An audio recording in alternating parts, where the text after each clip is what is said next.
Gang of misfits and dope addicts are here. Yeah, on this day?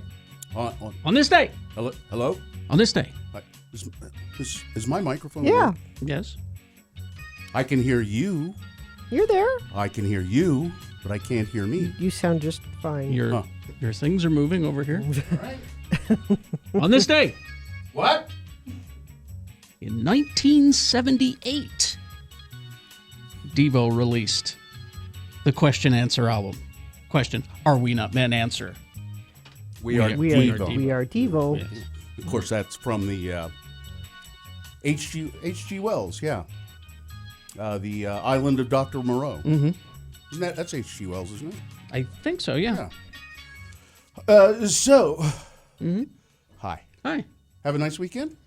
Busy. Yeah, it was all right. Busy? I was busy, a busy Saturday. Quite busy. Went to a class to make churros.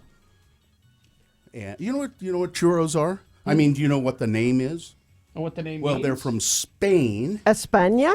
and they are there are sheep. These big woolly sheep Really? in Spain, and and they're called churros. And I think it's their horns have this kind of shape that it reminded people of the dough extrusion of a churro. That's what. So they'll just call them churros. I did not know that. So you learn a lot of things, and you learn how to make churros. Are you ever going to make churros? I don't think so.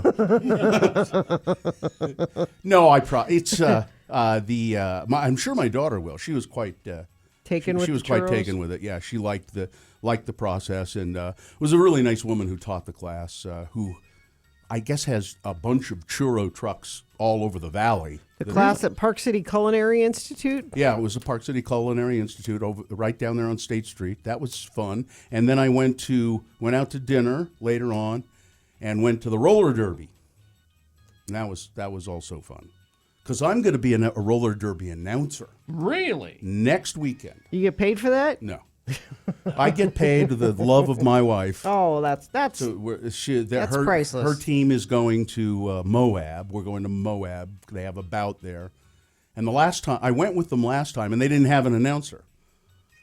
And that's part of the fun. Yeah, and somebody kept saying, well, you could go up there and announce it, and I said, I don't really know the game that well. It doesn't matter. Look at them go in a circle and hit each other. So some guy There they stood go. next to me and said, that's so-and-so, and they're doing such and such. I said, well, why didn't you announce it? And he went, no, I don't want to be on the microphone, no.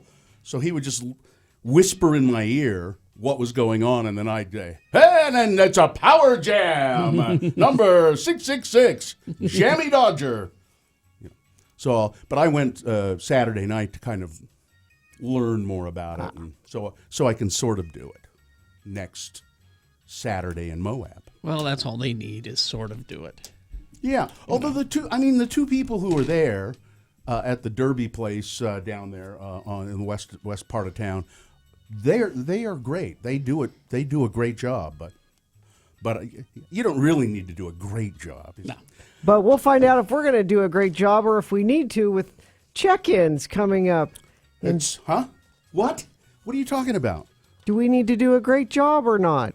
So people call and check in, and I was trying to transition into moving listen. because we need to move. Why don't we give you transitions all the time and see how tortured you can be about it? 877-602-9696 if you want to check in. We have Snowbird activity passes to give a random checker inner. And why wouldn't you want to be a part of the least popular feature we have ever done on this show? Check-ins. Just call and tell us what you're doing. We'd like to know. 877-602-9696. Strong Volkswagen and X96.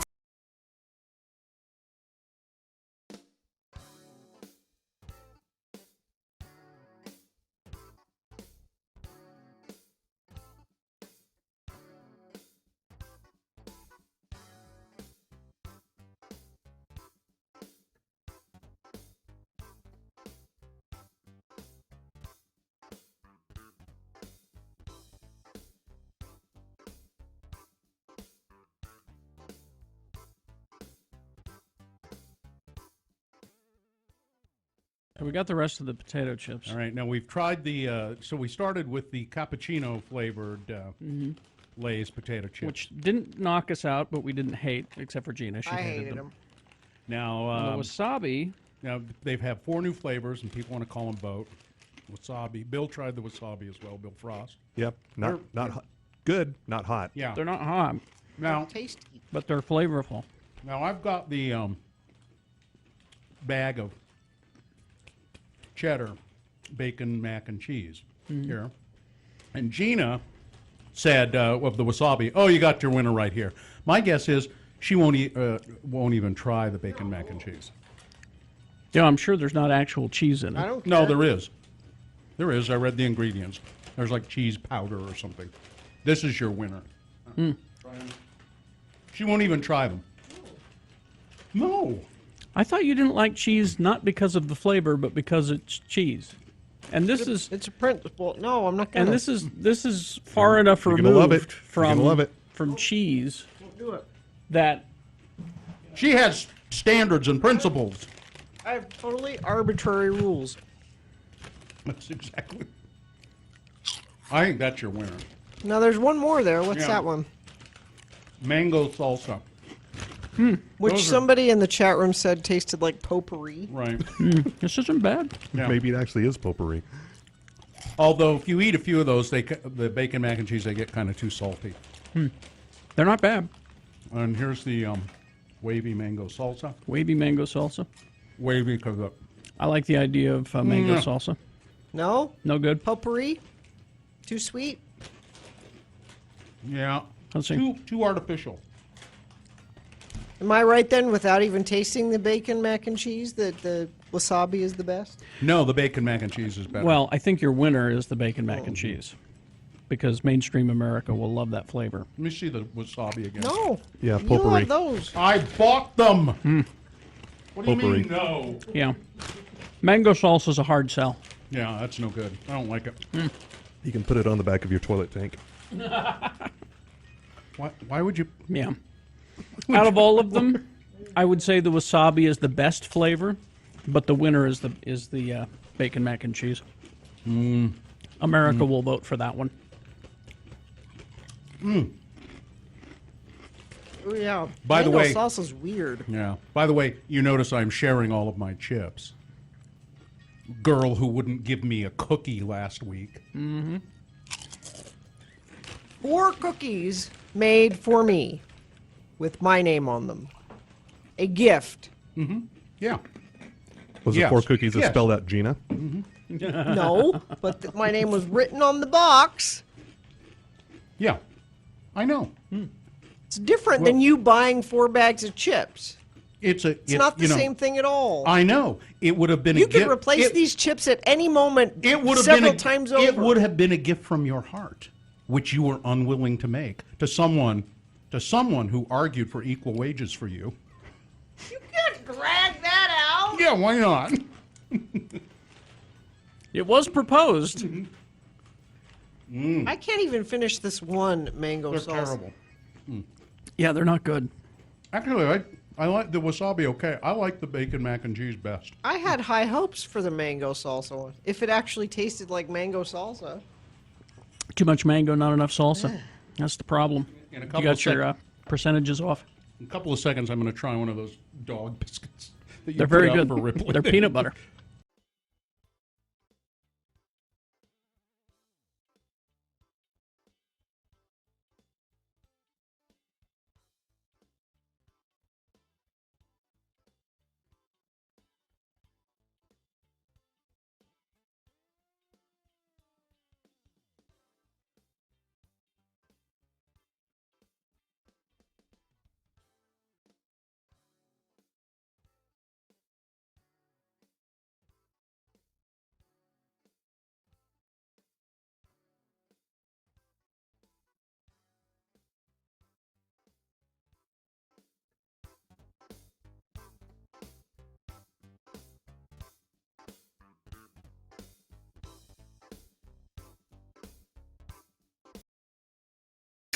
It's now time to officially begin the Radio from Hell program for this day.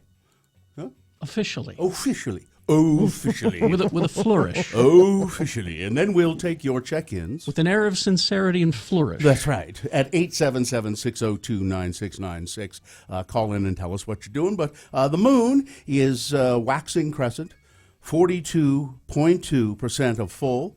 We'll have a full moon on September 6th.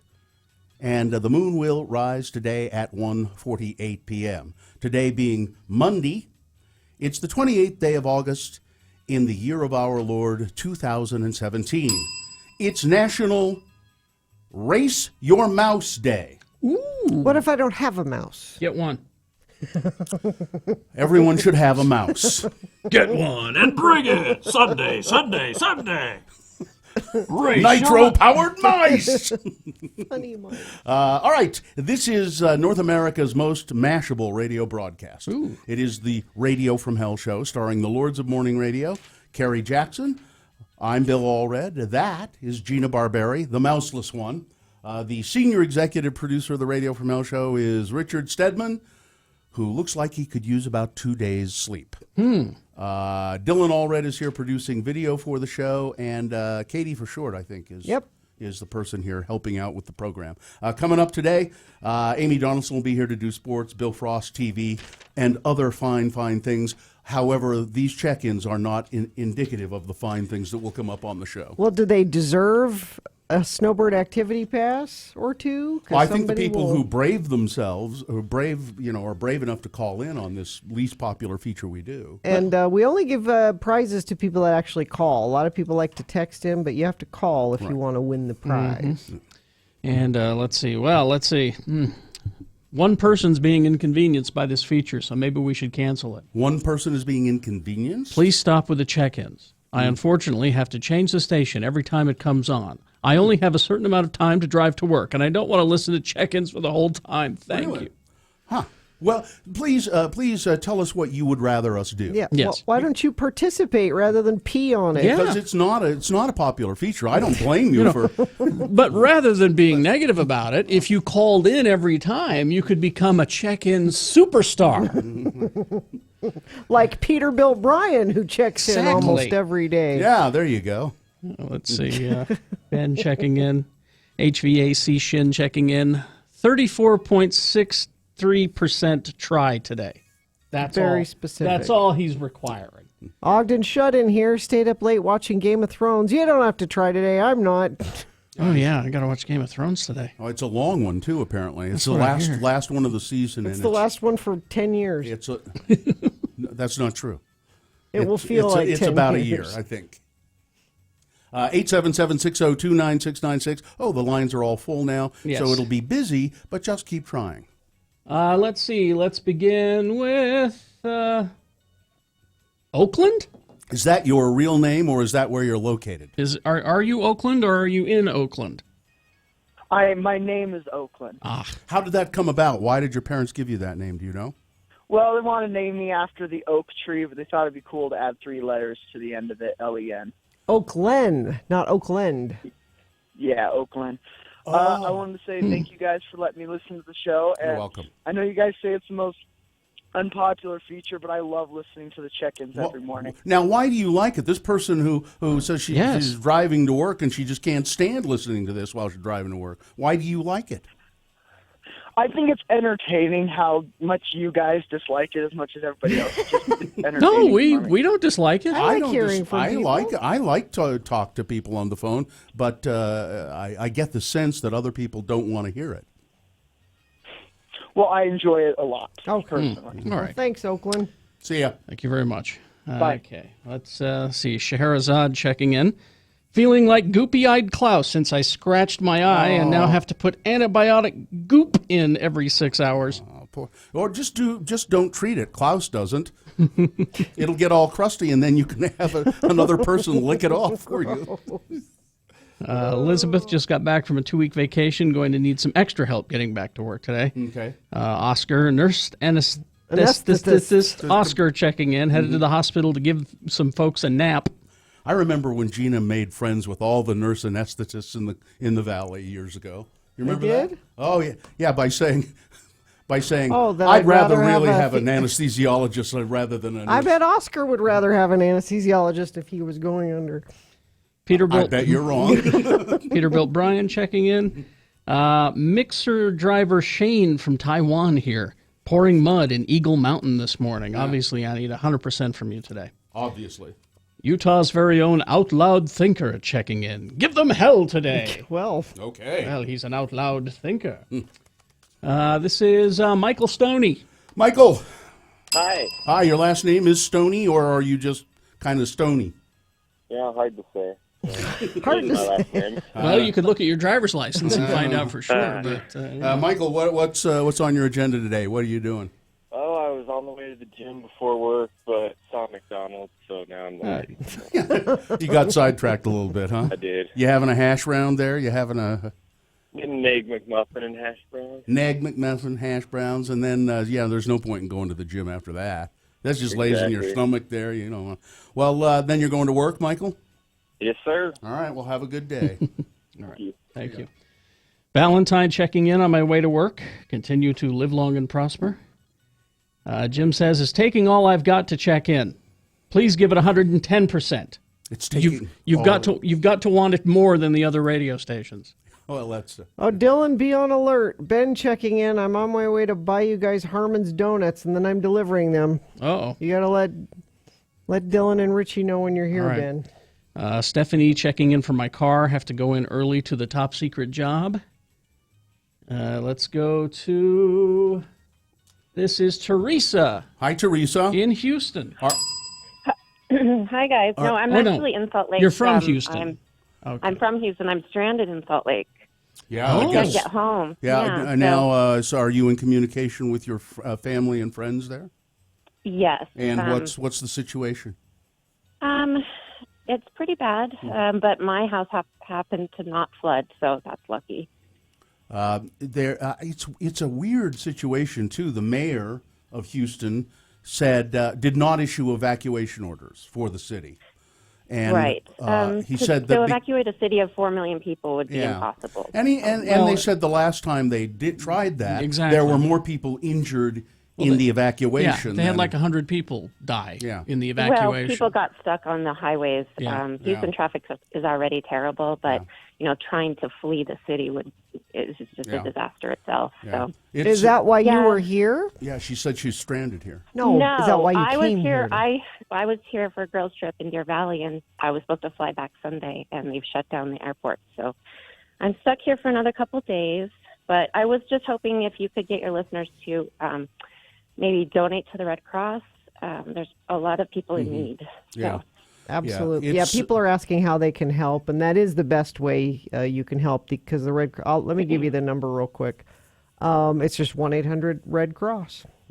Yeah, it's pretty. Yeah. It's it's a dire situation when the emergency workers were going around right before the hurricane hit and telling people write your name and your social security number on your arm. Yeah. In permanent marker, just in case. We have to identify the body.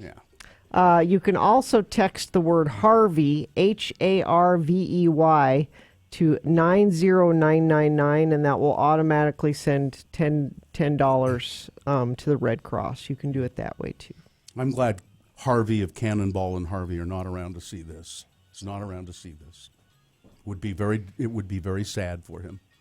Well, I hope It'd be all of your friends sad and for people named Harvey. I hope all of your friends and family are okay.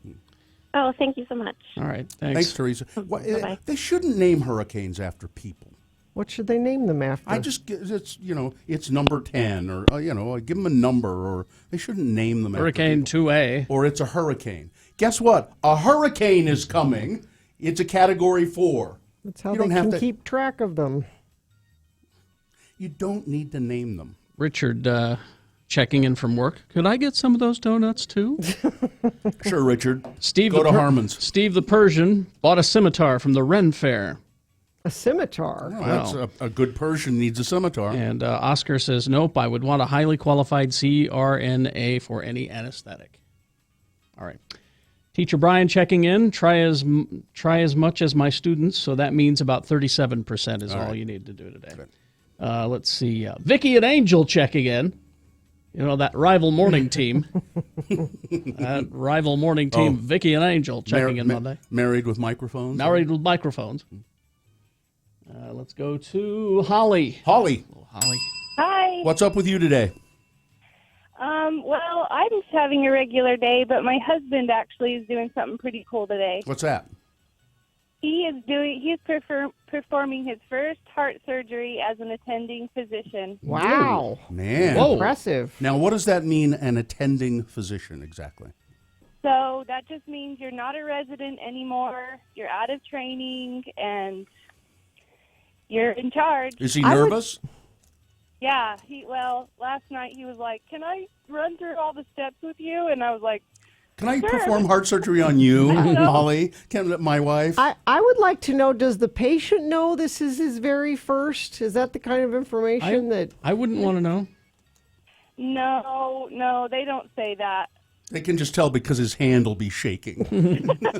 Well, they'll be fast asleep, so All right. Well, wish him luck for us. Thanks, Holly. thank you. Well, we should wish the patient luck, Yes. I suppose. Both. Yeah. Well, everyone. Yeah. All right, thanks, Holly. Hi, my name is Bree. It's my birthday today. I'm turning 28 on the 28th. Right?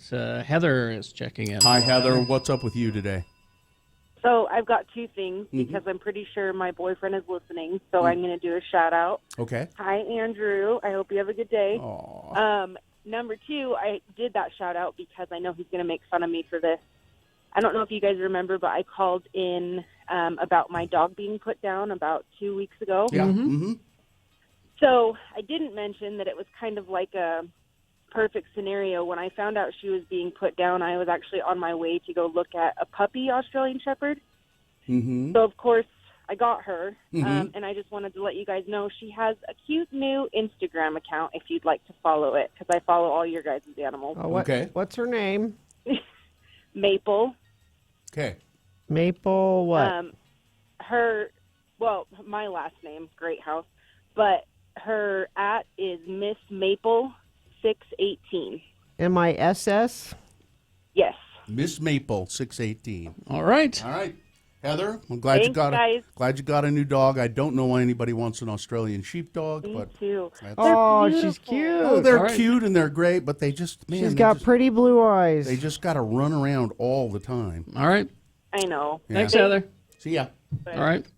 Howard is checking in. Well, Howard, Guys, yeah. you know what? I'm as religious as the next guy, but why my son has to take early morning seminary and why I have to drive him there every morning, it's just beyond me. Well, listen, you're wrong about something. You're not as religious as the next guy. The next guy is always more religious than you. That's true. I forget where I Yeah, live. I don't know. You know, Howard. Maybe What time? Isn't there like a celestial bus he can ride? Yeah, or- something. I wish he has to be there at 6:20, but we ended up getting up early because he has to get some homework done before then. And so Wow. Man. it drives. High achievers, what's up with that? Yeah, especially for seminary. Exactly. Who cares about what grade you get in that? Jeez. Maybe he's more religious than me. I thought you did seminary to get out of regular school That's during what I the did. day. I thought that's what seminary Used to was. be. That was my I thought plan. I thought you did seminary so you had a free hour every day. Oh, I was getting out of gym class is what I was I doing. think that used to be the case. Now it has to be. I think it has to be outside of regular school hours. All right. Well, they're pretty uptight about it now. You've got to like be there. Yeah, and it can't be in the school anymore. All right. All right. Thanks, Howard. See ya. See you guys. Let's see. Coming back from Denver from the Lumineers, headed toward work. Answer my call, Abby. Checking in from the Salt Lake County Jail, serving Utah's finest. Registered nurse. Pretty busy down there right now too. DC Dan, present and accounted for. Raccoon Raw. If your mind is empty, it is always ready for anything. That's too deep for this early. Yeah, let's forget that. Let's move on then. I have why they name hurricanes names. Okay. If you would like me to tell that quickly. Yeah. Until the 50s, they were tracked by year, and like you were saying. But they said over time, they found out that sometimes there would be two storms going at the same time. yeah. And communications between emergency people would be confused because they needed to know which area they were talking about. So they thought reducing confusion by using names because it's easy to remember Harvey. It's hard to remember storm number 1, 2, 3, 5. So that's why they do it that way. All right. Big boy news and Opinioendo next, along with sports with Amy Donaldson. Stand by for that. You want traffic this early in the morning? Yeah, coming up in the news too. We'll give you Donald Trump's reaction to Hurricane Harvey. The only thing being reported so far is a stalled vehicle northbound Wall Avenue at 12th Street in Ogden. Center lane is closed there. Unless you want to report something different, you can do that by texting us 33986. All right, thank you very much. Big boy news next. John.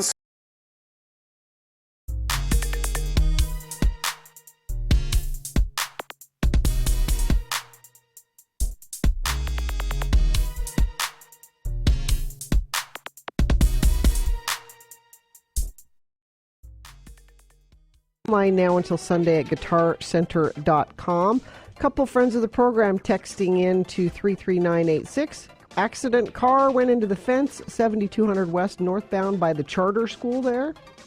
But just regular slowage now. The accidents we were having earlier this morning seem to be cleared up. Regular slowage, southbound I-15. Stand by for all of that. First, we got to tell you. Expedition team multi-week programs. This is really a great thing to put your kids into. You can go skiing, and the mountain school takes care of them. There you go. And they have a ball. Yeah. They don't miss you.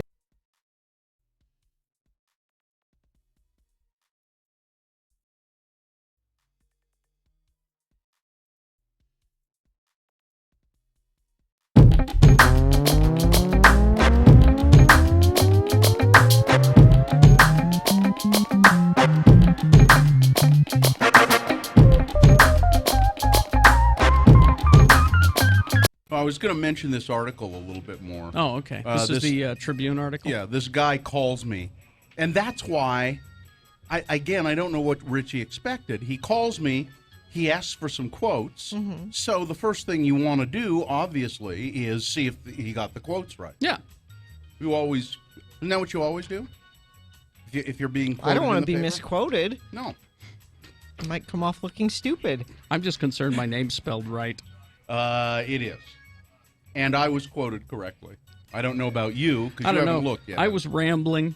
I was doing my dishes when he called, so I had him on my jawbone, you know. I was You in the bathroom? No, I doing was dishes. at Liberty Park, putting my kids on the Ferris wheel and the little the all the little death trap rides that are over there at Liberty Park. The little injury-inducing ride. I cut myself on this. Really? Allred, in referencing his 5,000th episode on the Radio from Hell program, was quoted as saying, "You little jerk, get on that ride!" You're bringing the little jerks tonight, right?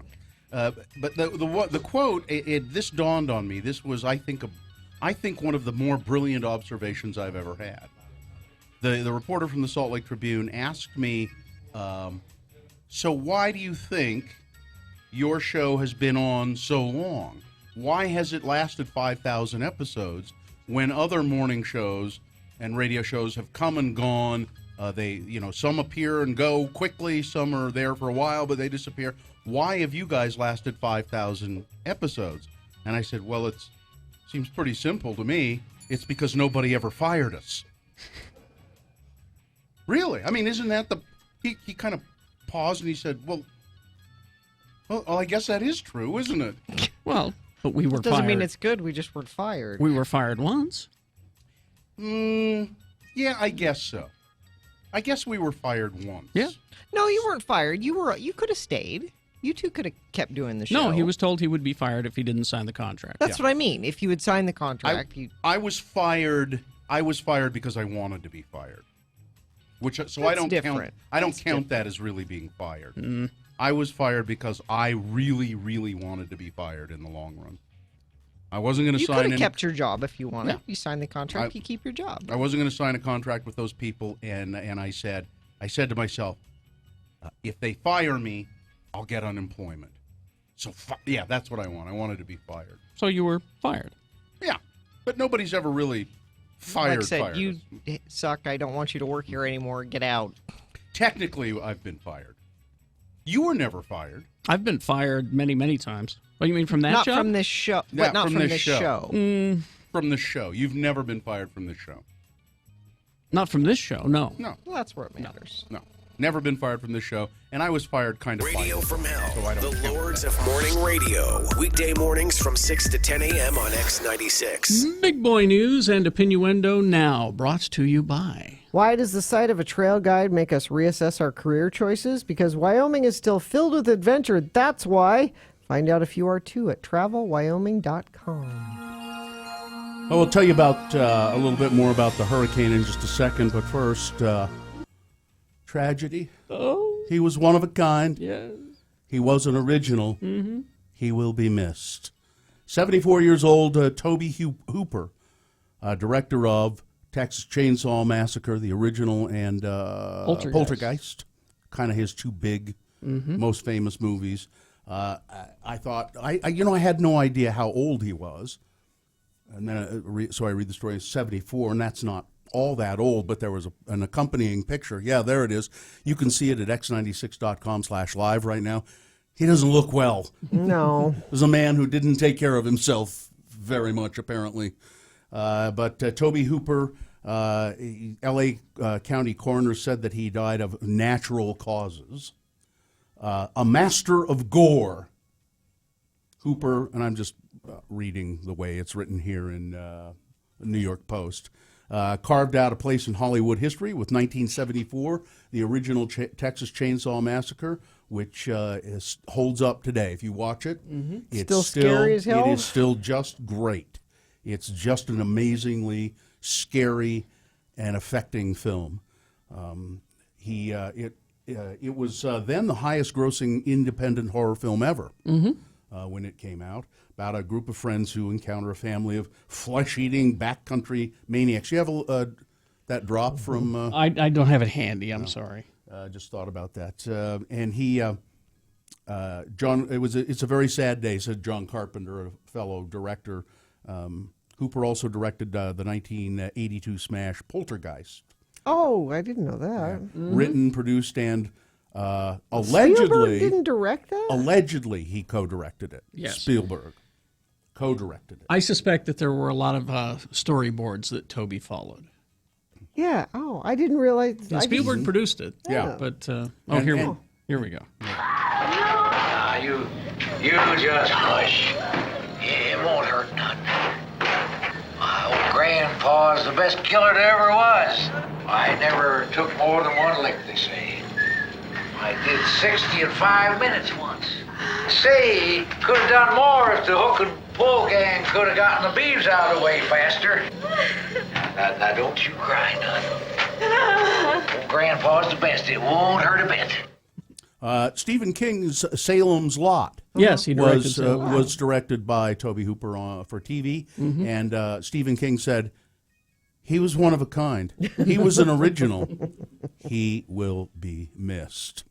There's one moment in the Texas Chainsaw Massacre when Leatherface is standing there, and it's kind of a long shot, and he's holding his chainsaw up in the air, and he's going, "Whoa!" And it's just so affecting because it's scary and it's sort of sad because he's just wailing, and it's just it's a great film. So Hurricane Harvey. Severe flooding threatening Texas residents in the aftermath of Hurricane Harvey. President Trump on Sunday focused on the wonderful response by government officials to the storm while marveling at what a great disaster it was.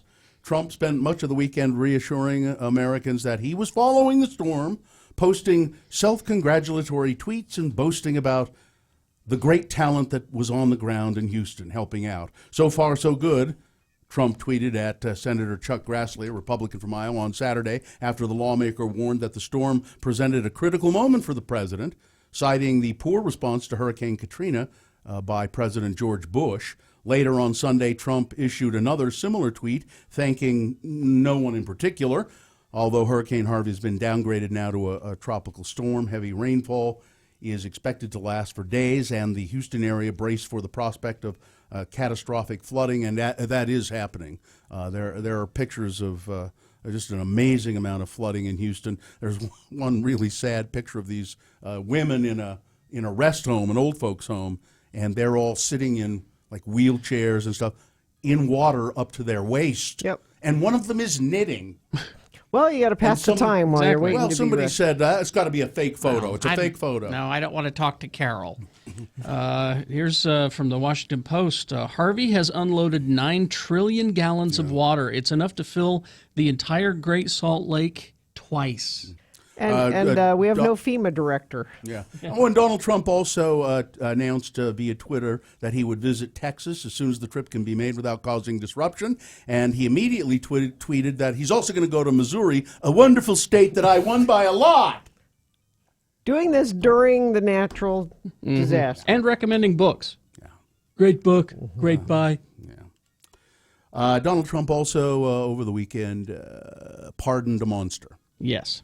I had forgotten what a hideous human being Joe Arpaio, the sheriff in New Mexico or Arizona, was. I read those stories where they said, "Here's all the reasons he's a horrible person," and like you said, I had forgotten. So there's hideous not to bring up the Nazi thing again, but the one where the woman was chained and shackled while she was giving birth. That's concentration camp. Yeah. Well, he called them concentration camps. He did. He said, "Yeah, these are my concentration camps." Here's the thing the one I'd forgotten that Sheriff Joe did. He felt his popularity waning, so he hired a guy to pretend to assassinate him. Yep. And he was caught. He was caught at that it was all a fake and a setup and everything. He was convicted by the federal government of racial profiling. Probably never would have done any jail time anyway, because it's not the kind of thing that judges normally send 84-year-old men to jail for. So he probably wasn't going to do any jail time anyway. So why did Donald Trump pardon him? Well, I would say he's now he's going to, so it won't be so surprising when he pardons Michael Flynn and Paul Manafort. There you go. And also to send a pretty strong message to the American people who he is. Yes. He is then tripling down on who he is. Well, look at his history. Laws have never bothered him. No. You know, he's never bothered following them. They're for other people. You know. I was so excited to see this this wonderful, great artist, John McNaughton, Utah artist. Oh my God, he's so wonderful. Can you explain that? He's a patriot, Bill. So he's tweeted he's painted this picture. It's called, what is it called exactly? You Are Not Forgotten. McNaughton's painting features Donald Trump. Yeah, you can see it at x96.com/live. Donald Trump with his foot on a snake. Don't tread on me. Standing over a young family nursing a small plant, and this guy in the picture that's nursing this plant to life is called the Forgotten Man. He's in a lot of McNaughton's so-called artworks, and this is just. It is just wretched. Now, what's with the snake? That's a "don't tread on me" thing. That's what that is. Yeah. Well, why is he stepping on it? Because he's treading on it. Why is he treading on it? No, they like the "don't tread on me" snake flag. They like that. Yeah. A 2012 Colbert Report segment presented a satire. Now, Sean Hannity has bought one of his paintings because he thinks they're wonderful. A 2012 Colbert Report segment presented a satirical art review of another McNaughton painting called One Nation Under Socialism, which showed President Obama holding up a flaming copy of the Constitution. Here's what Colbert said at the time. This is a complicated painting, so let me explicate the painting's message on its multiple metaphorical levels for you. Barack Obama represents President Obama. The burning Constitution represents the Constitution on fire. I didn't get it at first either. They're just awful. They're so literal and so just. And Sean Hannity thinks it's art. This came up last week. It's not a sports story really, although it involves Samuel Jackson and Magic Johnson. Oh, yeah. Oh, I love this. I almost made it as a boner candidate last week. So they're on a little trip together in Italy, shopping, and they were shopping in Tuscany. So they sat down on a bench to relax, and they've got shopping bags around them. And Louis Vuitton. Magic Johnson posted the photo on Twitter, two of them sitting on a bench surrounded by luxury shopping bags. And he wrote in the tweet, "Sam and I chilling out on a bench yesterday in Italy. The fans started lining up to take pictures with us." So a lot of people recognized them. However, according to the Independent, a newspaper in Italy, the image was shared on social media, and some Italians assumed that those men were just migrants and they became angry because they were these migrants who were on this extravagant shopping trip, spending money that they just made this assumption because they're black. Yeah. They didn't recognize them as an athlete and an actor. Yeah. They're migrants and they're using government money on these luxury items. No. And people were spreading that all over the place. So, and then finally, this. Oreo is releasing a new flavor, mystery flavor.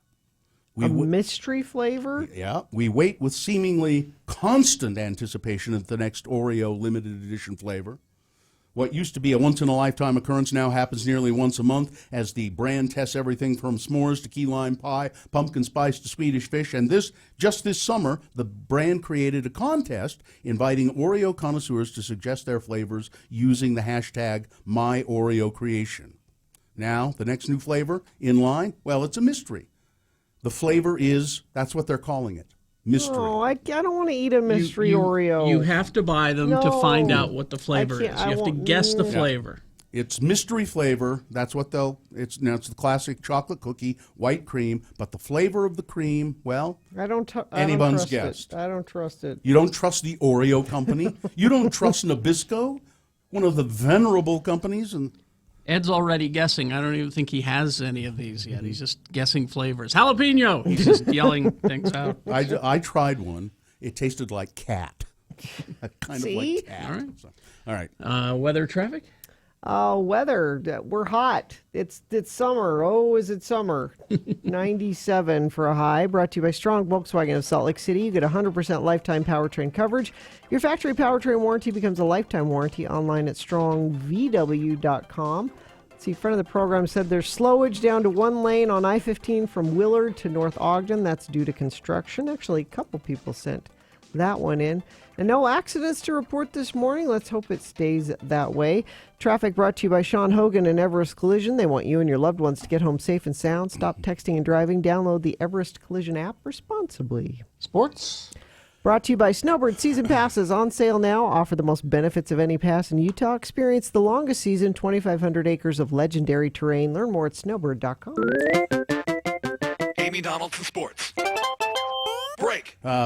Amy is here. She writes for the Deseret News, inspirational sports columns. What is your column about today?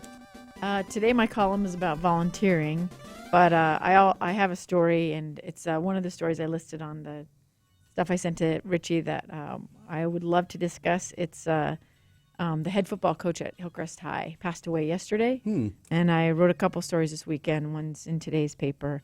What was the cause of his death? Well, he went in with a viral infection. I guess he got sick on Monday, went to an Instacare. What's his name?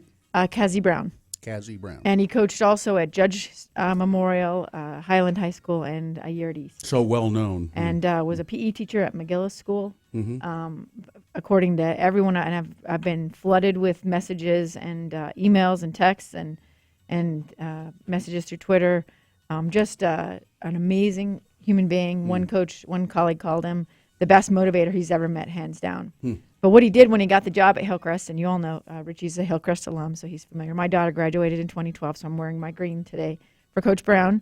But he stood in the hallways and shook kids' hands, welcomed them to school, and just discussed with them how he was going to turn the football program around. And not only that, but that just elevate the whole school. What could he do to help the school and help all the kids there? And the thing that's been amazing to me is how many parents I've heard from who don't have a football player on the team. So it's not just Who- about football. Yeah, who just say he's just a really positive guy. He brought so much energy and hope and positivity to the school, and he was hired last year. This was going to be his second season, and They'll miss him. and and there are a number of ways to help, and there's links in my story, and there's a link on your page, and I believe I retweeted one as well today. So at x96.com you can find that. Yes. All right. Uh-huh. So sports. You want to talk about? So other sports we Conor could talk McGregor? about. Yeah, we could talk about the fight. The Floyd. fact that it wasn't really a fight. No, No, I it think for was. most people it exceeded anyone's expectations. Because remember Pacquiao, okay? Let's just compare it Well, to that. No, and So it went 10 rounds. It was called in the 10th round. A referee stopped the fight, so a technical knockout. So I read the round-by-round description by sports writers in the New York Times. Okay. And what I could deduce from that was Conor McGregor really didn't do much other than he didn't ever really land a solid punch. I would disagree with that. He scored some points. He did. He scored in the early rounds. And I think one of the Fulmers, the famous Fulmer brother family, all boxers, they are all, many of them are referees. And one of them summed it up perfectly, I think, and that was, this is the difference between knowing how to punch and punching. Mm-hmm. So everybody thinks they can box if they're mean and they can hit people. Hit people hard, And yeah. and there's a big difference Yep. between being able to box Well, and being able to hit. So And people were giving them a hard time for it being slow in the early rounds and Mayweather kind of hanging back. But that's a strategy is to let the other guy punch himself Yep. out. If you are strong enough to hang in there and let him hit until he's tired, it's a strategy. It's not an exciting strategy, Listen, but it's a I- strategy. I'm training for a charity boxing event on the 16th, and let me tell you how tired it makes you to swing and miss. Yeah. Just you've done it. Yeah. You chase somebody Yep. around the ring and you miss 3 or 4 times in 2 minutes, and you are sucking wind, and your shoulders hurt, and Yeah. your back hurts, and your abs hurt. So and I think, I run marathons. I'm fine. It's a totally different sport than if you've done it versus what you think it is. So Now, conversely, if Floyd Mayweather had gone in and done a UFC fight with Conor Exactly. McGregor, Conor He'd McGregor would have lost. killed him. Yeah, and I think that is if you take a lesson from this, it is these are different disciplines. They're completely different sports, and even if you have a year to train, you're not going to ever be at that professional. I mean, well, Floyd Mayweather, he's 50-0, so let's just keep that in mind. He's not just any old fighter. Yeah. So. Anyway, I think most people got more than they bargained for when they paid $100 on pay-per-view. They anticipated like 2-3 rounds. Yeah, and it was $10,000 for a ringside seat. Wow. And it was. I was a little shorter. I would have gone. Mayweather. Maybe we could have combined for one seat, though. Mayweather will earn between $200 and $300 million. McGregor earns a minimum $30 million, They but said most more like likely 100. So about what 100. difference does it make? You know what I Everybody mean? Yeah. wins. So whether the fight was good or bad, those Doesn't guys matter. are laughing all the way to the bank. Yeah. Meanwhile, RSL beats Colorado 4-1. Luis Silva scored 2 of those goals. He scored in the last 4 matches. They've had a great couple of games. They're now in 7th place in the West, 1 point behind FC Dallas. Dallas does have 3 more games left in the season than RSL does, so don't get comfortable. BYU beat Portland State 20-6 in Provo. Oh, don't get too excited about that. Most It's fans- Portland State. That's a Big Sky team. Yeah, They and were like any 30 opportunity point Gina could favorites. have to poop on I'm not BYU. wrong. Listen, they won, Gina. Now the Utes this Thursday are taking on North Dakota. Don't get too excited. Also It's just North a Big Dakota. Sky team. Also a Big Sky team. So let's see how things go. You might Okay. want to not trash talk until Friday morning. Okay. You're just such a predictable fan. That's what I. No, I'm a fan. All She's fans a fan. are predictable. That's exactly. She's exactly right. I hear from them, and they just have one thing in mind.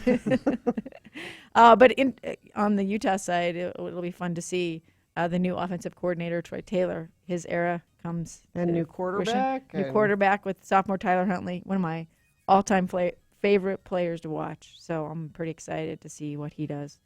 And Utah women's soccer team matched a couple of school records in their 9-0 victory over North Dakota soccer team. Haley, and I don't want to destroy her name. So don't say it. I won't say it. Okay. Tied a single game scoring record with 4 goals. The team tied a school record with 9 goals in a single match. BYU. I want to give a shout out to my husband for the Stockton-like assist this morning. BYU number 10 beat Ohio State number 21 in women's volleyball. Their soccer teams tied. The Miami Marlins defeated San Diego 6-2 Sunday to stay within striking distance of the NL wild card. But the big news there is Giancarlo Stanton hit a 2-run home run, and that's his 50th home run. 50. Only 44 people have hit at least 50 home runs in a single season, and we still have some season to go. Yeah. So that's a big deal. Premier League news, Manchester United is unbeaten and hasn't been scored on. And then Arsenal had a horrible game. Yeah, they're not in the top 4, so. No Ohio State news? Well, yeah, I let's think see. she gave you some. I gave you. They played BYU in volleyball and soccer. Oh, that was yeah. Yeah, Ed called it a tremendous upset, but I just want to point out that BYU is actually ranked ahead of Ohio State. There is a Utah teen, Corner Canyon alum, who will be starting on the offensive line for the Ohio State football team this fall. So there's that to look forward to. All right. Thank you very much. Thank you, Amy Donaldson. Read her column in the Deseret News, dnews.com. Thank you. DeseretNews.com. DeseretNews.com. Told you people not to have an accident. Why don't you listen to me? Crash SR 111 northbound at 90th South. The right lane is blocked, but not so much traffic right now, so it seems like people are getting by all right. And looks like that is the only incident we're dealing with this morning. Text us if you see anything else, 33986. Coming up in a couple of minutes, so we had this nice mixer at the Park City Culinary Institute on Friday night. I want to talk a little bit about that. And then Gina went to see Martin Short and Steve Martin. And she's got a report for you about that. All right. KXRK Provo. This is very important. X96 is your home for non-stop music. We give you a 1-hour non-stop music wingding 3.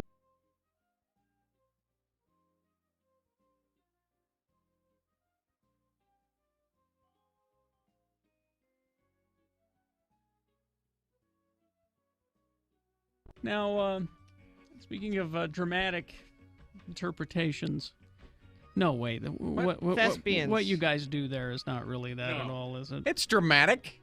They're putting on a show. Yeah, we're putting on a show. They found some old costumes in a trunk. And they're going to save the school. Or the church or whatever. Hey. Last night at the theater doing my show, Spirit of the Holidays. Plug the theater. At the Desert Star. Yeah, plug it. Plays until New Year's. A friend of the program came to the show and brought her family. She had actually just previously she went and grabbed herself a best of CD and then decided to come. So a real and friend watch of the show. program. Yeah, a due friend of the program. And then came to the show. I said I knew that she was going to be there. She was there with her husband. I said, "Well, stick around afterwards. I'll say hello, see what you thought of the show." Mm-hmm. And afterwards, we were talking, and her mother tried to adopt me. Huh? From what I understand, because we talk about how my family is trying to push me out of the you're house. a big very kid much now. so. 26 years old, It's you have time the to have your college own- degree, you don't clean your room, it's time to get out. A woman, the mother of this friend of the program, offered to adopt me last night. You can put a lock on your door, Richie. I've got the whole basement to yourself. You're considering this, aren't you? I started the application process last night. Yeah, why don't you go sponge off someone else? Your It's family's not tired. sponging. Well, what do you call it? Well, what do you give them in return? A show? Do you I can dance and sing and perform I for sing them? in the shower, and that carries throughout the house, and I'm good at lawn mowing. That doesn't do any well in the No. I can shovel snow. You never have time to do any of these I can do any of things. that stuff, but they offered, and so I'm seriously considering, because it's over in Sugar House, You are seriously considering. moving in. Maybe not on a permanent basis, but becoming a resident of this home for This like a will month. end badly. This is a little creepy, Richie. Someone just You mean this isn't like when Fonzie moved in with the Cunninghams? That's what for he's the thinking. garage? That's what Yeah. he's thinking. You mean it's not like that at all? Hey, Mr. and Mrs. C. Because, that never happens. I'm sorry, Richie. I don't need much. It is a little weird. You know what we really need is a few episodes of Happy Days done by squirrels. Wouldn't that be? Oh. Just to go back to that for a second. That would be awesome. Sit on it. Yeah. I'm convinced, though, Yeah. that I could move out, not have a place, and find places to stay. Oh, I'm convinced. Of course, yeah. Well, you do it. You do it anyway. Well, no, but I mean, I could move out of mom's, move out of dad's, and I'm seriously considering that come the first of the Just year. rotate around. And just You'd be go living around. out of your car is what you'd be doing. Which is no different than what I'm doing at this point. Really. If you've seen my car. Yeah. Yeah. I said something to Richie the other day. I said, why don't we go in your car? And he said, because there's only room for the drive.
Radio from Hell on X96.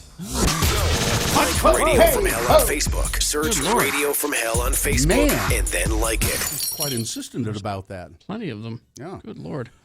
702. So we had this mixer on Friday night at the Park City Culinary Institute, and really nice, I thought. I thought so, too. There were... People really liked it. Yeah, a lot of people. Well attended. A lot of people, yeah, and good, very good food, and a nice bar. And I said something about the bar to one of the people there that was bartending. I can't remember. And I said, They said this is kind of a special bar because we have an educational license, so it's kind of more liberal in a way, which I thought was interesting. But it just was terrific. That's a great space to have. You know what that space used to be, by the way? A roller skating rink a long time ago. Big enough, I can see that. Yeah, it was a roller rink a long time ago down on State Street. So I talked to a lot of people. You guys left, I think, before kind of a while before I did. I left at 9 when it was over. I left at about 9:20, 9:30. Yeah, I think I was there till 10 o'clock. But so I talked to a lot of people. I talked to one guy. I won't say their names, but he had a long talk with him. He was there with his wife, and he said, "Has my wife flashed you yet?" Whoa! I said, "What?" He said, "Yeah, she likes to flash people. She just does." Has my wife? Yeah. Did she flash you? Did you go find her and say, I'm waiting?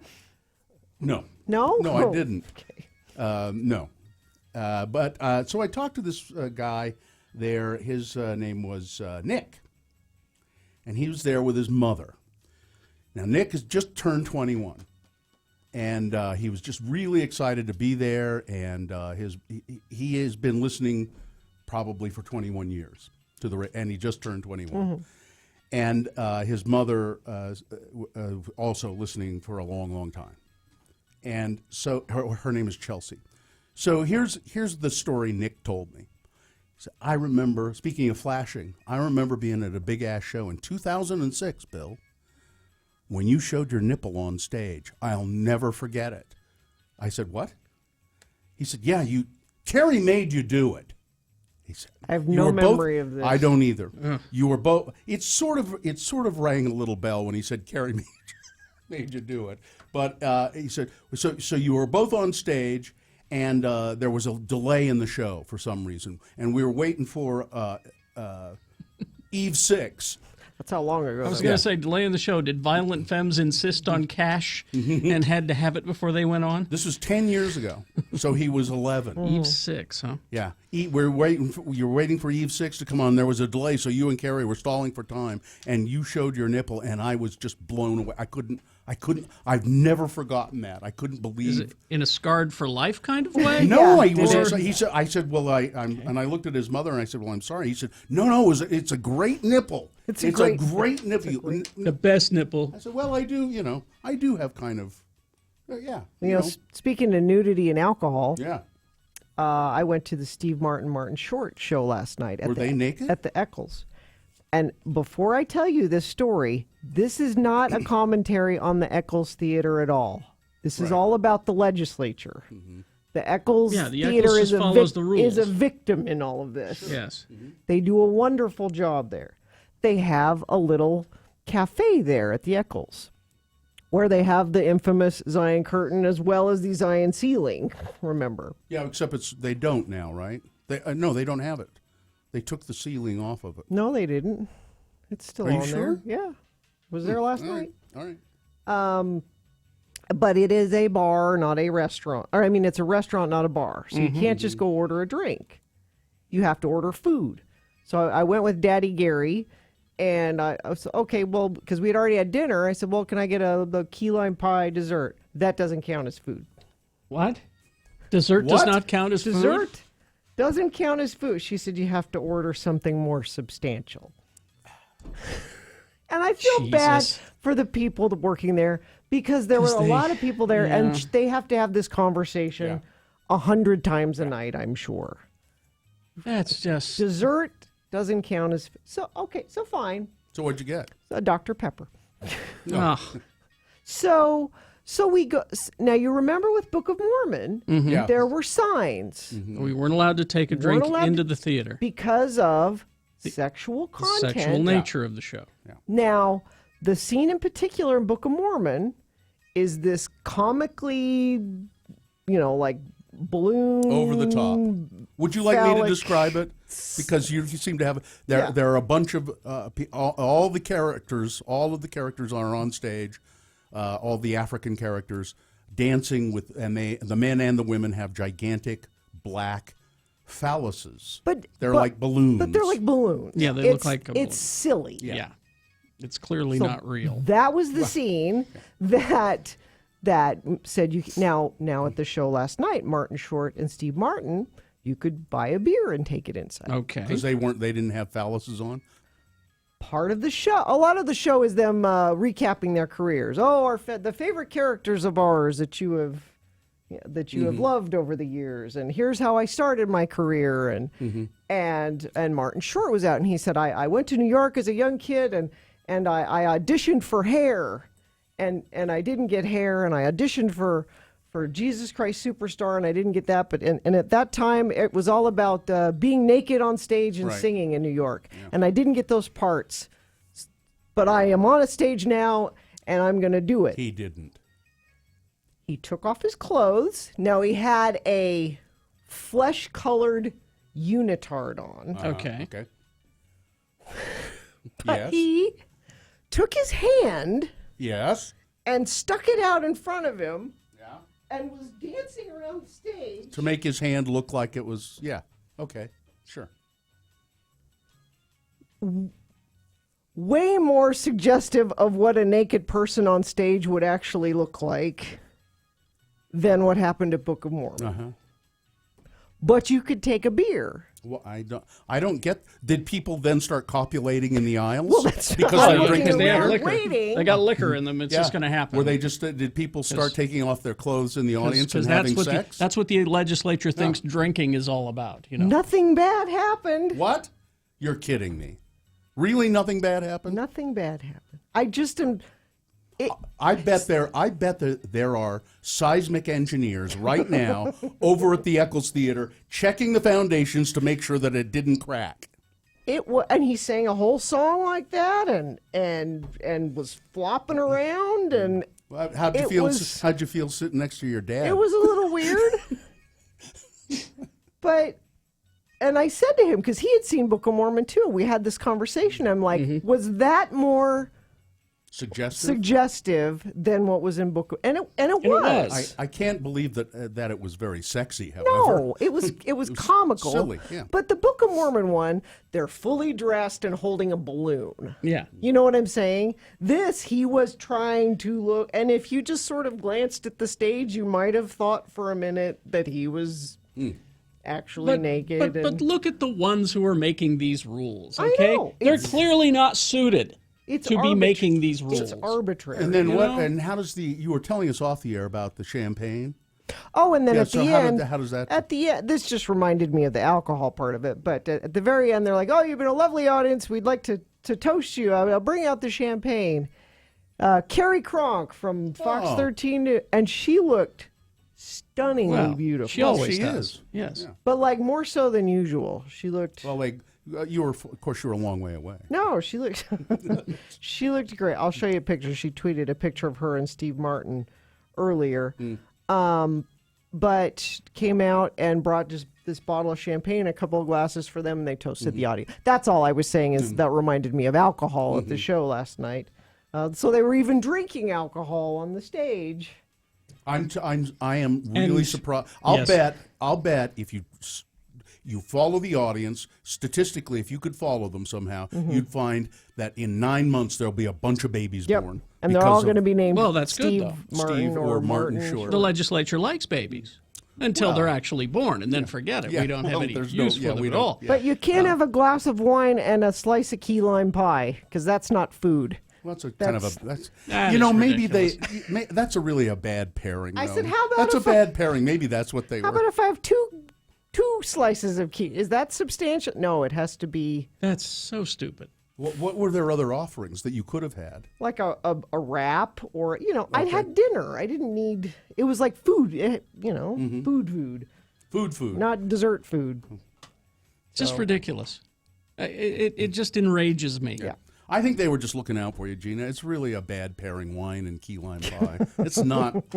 It just Doesn't I go can't. No, together. I don't think so. Yes, and I'm sure the legislature is weighing that. That's what they were thinking about, Carrie. I'm sure. Well, Elder, clearly, Yeah. you don't want. But again, none of this is the Eccles.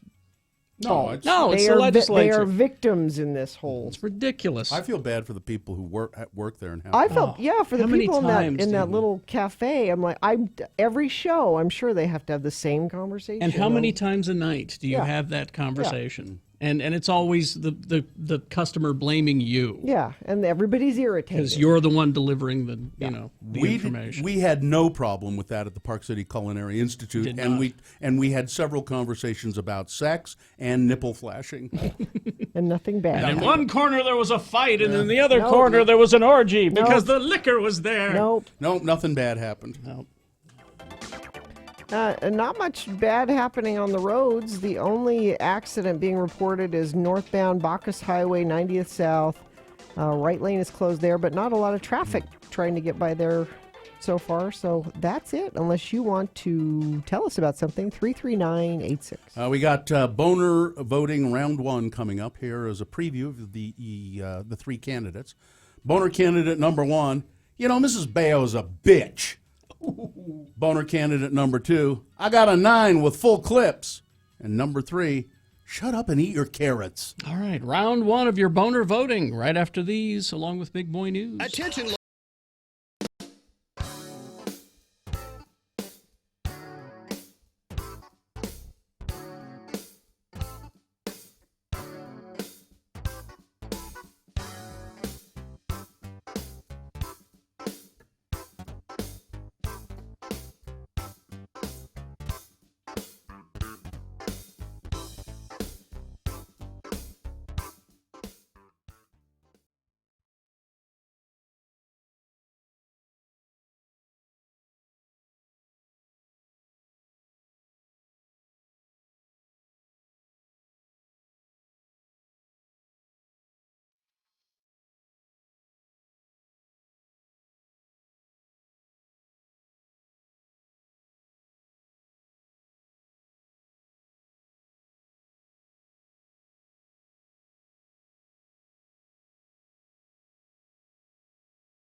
These waves hit the eardrum, which the brain translates into what we call Radio from Hell on X96. All right, 7:20 right now. Time for round one of your boner voting.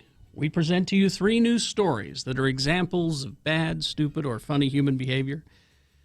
And you will decide which of these 3 is the worst. Which of these 3 deserves to move forward, to boner fight, and possibly become boner of the day. So we'll give you 2 candidates now. Third after the news. Once you've heard all 3, you'll vote. One of you lucky boner voters will receive a Can't Buy It, Gotta Win It Radio from Hell boner t-shirt, courtesy of Excel Automotive Repair, Radio from Hell's official auto mechanics. Don't buy a lemon. Try Excel Automotive's $50 bumper-to-bumper used car checkover before you buy. Limit 2 cars per $50. Boner candidate number 1. Mrs. Baio is a bitch. Renee Baio, wife of actor Scott Baio, is catching hell, deservedly, for a tasteless tweet she fired off at a woman named Nelba Marquez Green, the mother of a child who was killed in the mass shooting at Sandy Hook Elementary School in Newtown, Connecticut. Scott Baio recently came under fire for suggesting that the death of Heather Heyer in Charlottesville was a staged false flag operation, and accusing Heather Heyer's mother of being a crisis actor hired by the government. He posted a photo of Heyer's mother next to a photo of the mother of slain Sandy Hook teacher Vicky Soto, also suggesting that she was an actress, not really a dead teacher. After an angry reaction, Baio deleted the post and apologized, but the social media sniping hasn't stopped. When Marquez Green got mad at Renee Baio for her husband's disregard for the feelings of Heather Heyer's family and Sandy Hook survivors, Mrs. Baio got downright hateful with her. I am sorry for your loss, Nelba MG. However, maybe your children are in a better place. Your ugliness knows no bounds. I'll pray for you, she wrote. Wow. The online rebukes for Mrs. Baio were swift and brutal in tone.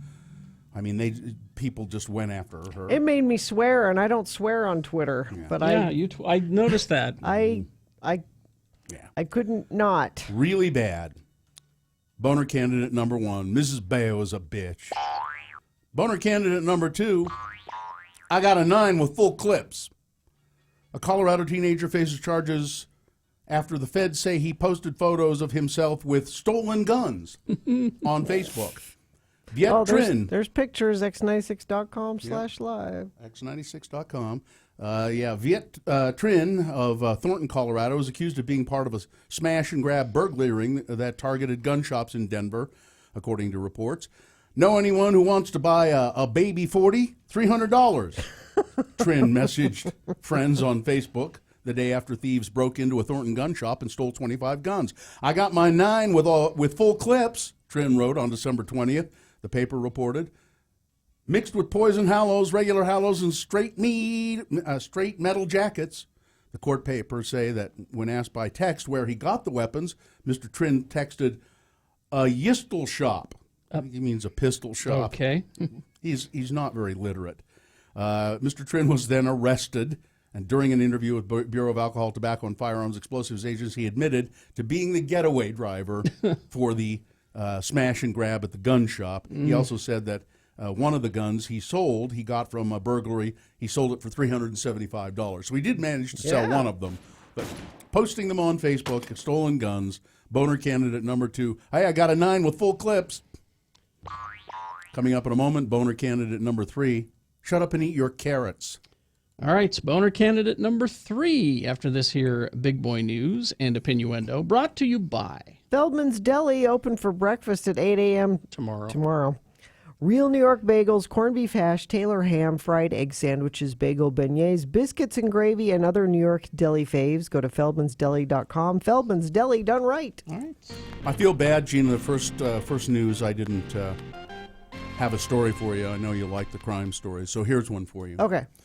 Police said a body found in North Dakota River on Sunday is that of a 22-year-old woman who was 8 months pregnant when she went missing earlier this month. Savannah LaFontaine Graywind's body was found wrapped in plastic and hung up on a log in the Red River near Harwood just before 8 p.m., Fargo Police Chief David Todd announced on Sunday night. Authorities said that kayakers first spotted the remains and called police. CBS reports the investigators then began searching the nearby farmstead, which authorities say may be the crime scene. The gruesome discovery comes... I know this. You know, huh? More than a week after LaFontaine Graywind vanished. Days after her disappearance, police found what they believed to be her healthy 2-day-old baby girl with the neighbors. Oh. William Henry Hone and Brooke Lynn Cruz were arrested and charged with conspiracy to commit kidnapping in connection with LaFontaine Graywind's case. Police said that Cruz and Hone's apartment is the same building where LaFontaine Graywind lived with her parents and her 16-year-old brother. Hone and Cruz allegedly gave police information that led them to believe that the baby is LaFontaine Graywind's child, but they were not answering questions about where the mother was. They said, we need a lawyer. Yeah. That's all they'd say. Oh, really? Yeah, they're both in jail. The young woman, LaFontaine Graywind, was last seen Sunday after a woman living in a third-floor apartment knocked at her family's basement door and asked if she'd model a dress that the woman was sewing. She's very attractive young woman. The expectant mother agreed, left the apartment without her wallet, never returned. So, who did it? Well, I guess we'll find out. I think we'll find out eventually who did it. I think we'll find out sooner rather than later. Yes. Yeah. Now, the director of, the disaster that Hurricane Harvey has created is immense in scale. It's still happening because the rain is still coming down. Encompassing thousands of square miles of southeast Texas, and it includes epic flooding that will affect millions of people. Rivers are still rising. The rain, as Gina said, is still falling. This will be a devastating disaster, probably the worst disaster the state has ever seen. William Brock Long, director of FEMA, told the Washington Post on Sunday. Now, it says here that he's the director of FEMA. I thought you said we didn't have one. I thought we didn't have The recovery to this event is going to last many years to be able to help Texas and the people impacted by this event achieve a new normal. Long said in an interview a few weeks ago that there was one thing that worried him when it came to natural disasters. You know what's keeping me up at night? The country has not been hit by a major hurricane since 2005.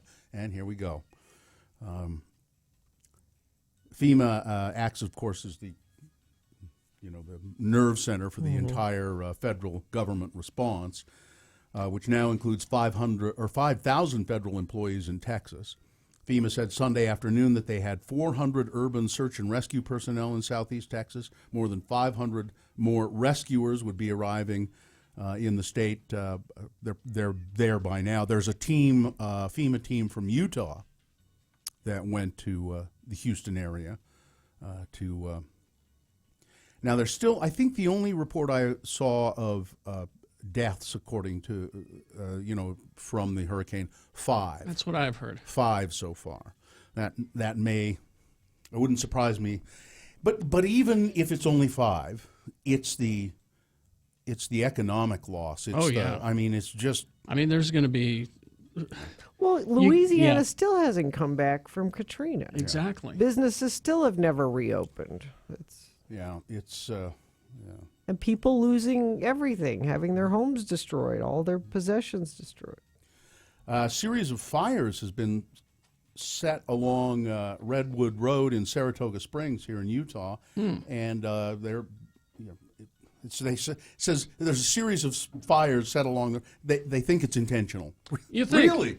I don't think it was lightning that struck several places. In all, 7 fires were reported early Sunday afternoon near the roadway, all the way from just south of Saratoga Springs to near the intersection where Centennial Boulevard hits it.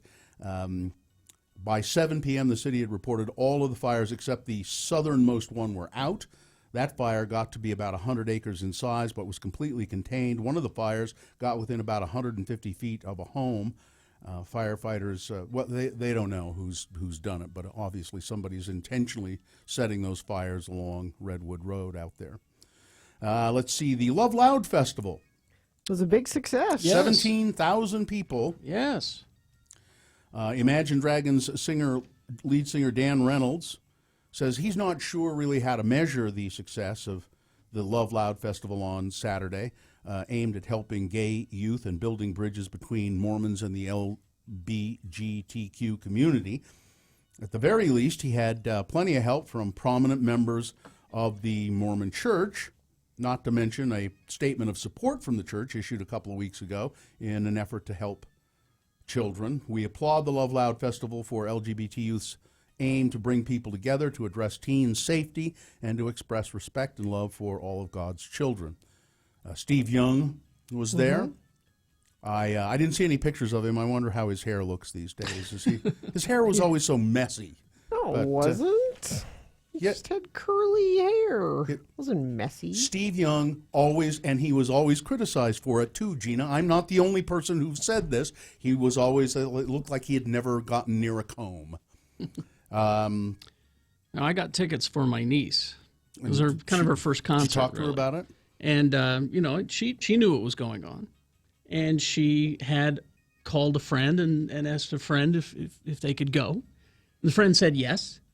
And then the day of the show, the friend called up and said, my mom won't let me go. Oh. Won't let her go. Mom won't let me go because of the whole Because of the LGBTQ thing? That's exactly why. So, really? Mm-hmm. So the exact people that needed to be there. The people who needed to hear this message. Yeah. Wow. You know, if you Google Steve Young's hair, you know what comes up? A comb? Celebrities that have had hair transplants. Oh, really? That's the first thing that comes up. He was always criticized for how it looked like he never combed his hair. 42 celebrity men who are less bald than they used to be. If that weren't such a visual, I'd say we do it as a list. And then finally this story, and then we'll go to boner candidate number 3. Well, you got plenty of time. Oh, we do? Yeah, you got like 4 minutes. So there's I like this article criticizing Sean Hannity. I could go into that for you. Sean Hannity, apparently it's kind of a visual thing, but he's whining about fake news and how much he can't stand any of networks that do news, except for, of course, Fox. Now, to be clear, when Mr. Hannity or Mr. Trump say fake news, it's news that they don't agree with. Right. There is fake news that is not factual. So apparently there's a reporter in Houston in the middle of the hurricane. Okay. And he's standing there, 130-mile-an-hour winds, and that's what's on the screen behind Hannity, I guess. Okay. And Hannity is not referencing it at all. He's just talking about fake news and while this poor guy is standing in the hurricane waiting to do a report. I don't really watch all those other fake cable news networks because they're so bad, Hannity said. It's open season on conservatives. It's lies, conspiracy theories, the attacks on the president, on Sheriff Joe Arpaio for enforcing the laws of the land. That's all he was doing. He was breaking the laws. He was holding American citizens. Hannity had invited Arpaio on his show, for a jolly congratulations for the pardon that President Trump. Now the news reporter still standing back there, he finally did get on the show, but there's this major disaster going on. And Hannity, but that's what's important. Yeah, Hannity has to go on and on about that. And there is a town in New York. They've got a big problem there. They are being intimidated by aggressive turkeys. A group of wild turkeys have begun to terrorize a neighborhood in New York. We'll eat them. Forcing some residents to stay inside. They're afraid to leave their homes because of these gangs of turkeys wandering around. The wild turkeys first appeared in Stamford 3 years ago, and City Representative Steve Kohlenberg said 2 males have matured and laid claim to the area after residents decided to feed them. So that was the mistake. So now the turkeys have become territorial and aggressive, and they've increased in numbers from 2 to several. I saw some video of this. It's a gang. It is. A gang of turkeys. I saw some video of this a couple of weeks ago, actually. And there was this UPS driver. he couldn't get out of his truck. He tried to get out of his truck, and the turkeys kept trying to attack him. And he just said, I'm not doing it. I'm not going out there. Oh, they can be aggressive a-holes. They really can. Yeah. He said, I'm not going out there. Won't do it. Aggressive gangs of turkeys terrorizing town in New York. So just let that be a lesson. Just before the turkeys get too bad here.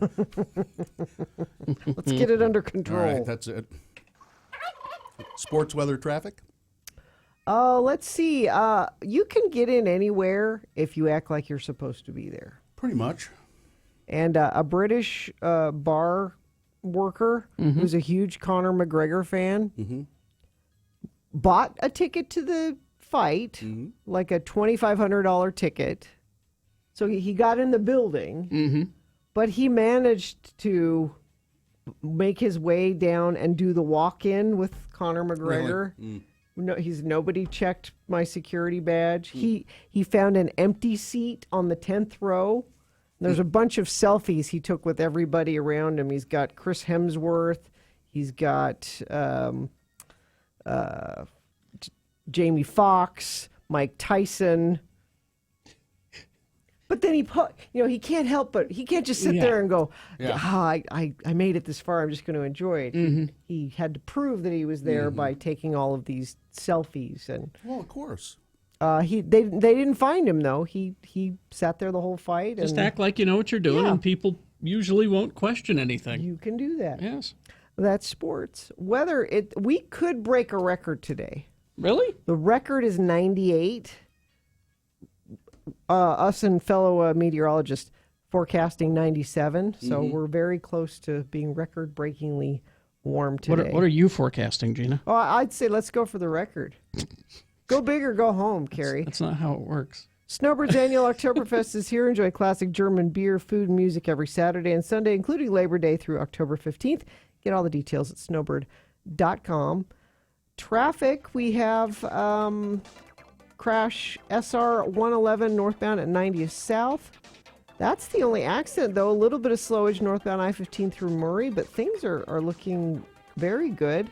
Friend of the program says free bumper eastbound 215 near 39th South. Thanks for sending that in. You did that at 33986.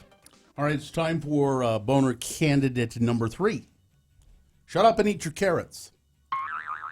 Police have arrested the adoptive parents of a 6-year-old boy after a witness claimed he was locked in a basement with no lights or bathroom facilities every night and fed a diet largely based on carrots. Clarissa Ann Tobiasen and Brett Parker Tobiasen are now facing felony child abuse charges. A witness to the alleged abuse said that they noticed that the child had an orange tint to his skin. Vitamin A is not water soluble, and if you eat a lot of carrots, you will start turning orange. Wow. This is a press release from the Utah County Sheriff's Office said they noticed that the boy was kind of orange color. The witness claimed to have brought a pizza to the home for dinner, only to have the boy to be told by Clarissa that he could not eat any of the pizza unless he finished his carrots within a 15-minute time limit. The boy didn't finish in time and was denied the pizza. Aww. He would be required to eat carrots before every meal, and if he did not finish them with a certain time limit, he wouldn't be allowed to eat the rest of the meal, the press release said of the unidentified boy. In another instance, he was disciplined for eating samples at a local store when he knew he was supposed to be eating carrots before anything. What's with the carrots? What? Well, I think his eyesight was bad. According to the Dermatology Clinic at University of Arkansas for Medical Sciences, eating foods high in beta-carotene can cause a yellowish discoloration of the skin called carotenemia. It's typically noticed in a person's palms or soles and usually occurs in children. The couple who also adopted the boy's 2-year-old brother and have a 2-month-old biological daughter were investigated by the Utah Division of Child and Family Services and were arrested. They now face 1 count of child abuse and 2nd-degree felony. The boy is in care of a grandmother. Boner candidate number 3, shut up and eat your carrots. Let's just review the first 2 and vote. Boner candidate number 1, Mrs. Baio is a bitch. Scott Baio's wife telling a Sandy Hook mom that her child is better off dead than living with the mom's ugliness. Boner candidate number 2, I got a 9 with full clips. There's a genius in Colorado who helped at a gun store robbery and then tried to sell the guns online, showing pictures of himself on Facebook with the guns, trying to sell them. And boner candidate number 3, shut up and eat your carrots. All right, it's time to vote. Here we go. This is round 1. You have to decide which of these 3 candidates is the worst, which one of these 3 candidates is the most deserving to go forward to Boner Fight and possibly become Boner of the Day. We do Boner Fight at 9:25 after we get a winner in round 2 at about 8:20. All right. So, you decide, 1, 2, or 3. Which one is the worst? Put that number of the candidate in the message of your text. Text that to 33986. Most people vote that way. You can call, use your voice, 877-602-9696. Or you can go to x96.com and vote there. Look for the box that says round 1, August 28th. Today's date. If you don't see that box, refresh. It should appear. And that's where you vote online. You've only got 3.5 minutes to vote, so you better hurry. Let's go. Round 1, boner voting. Here we go.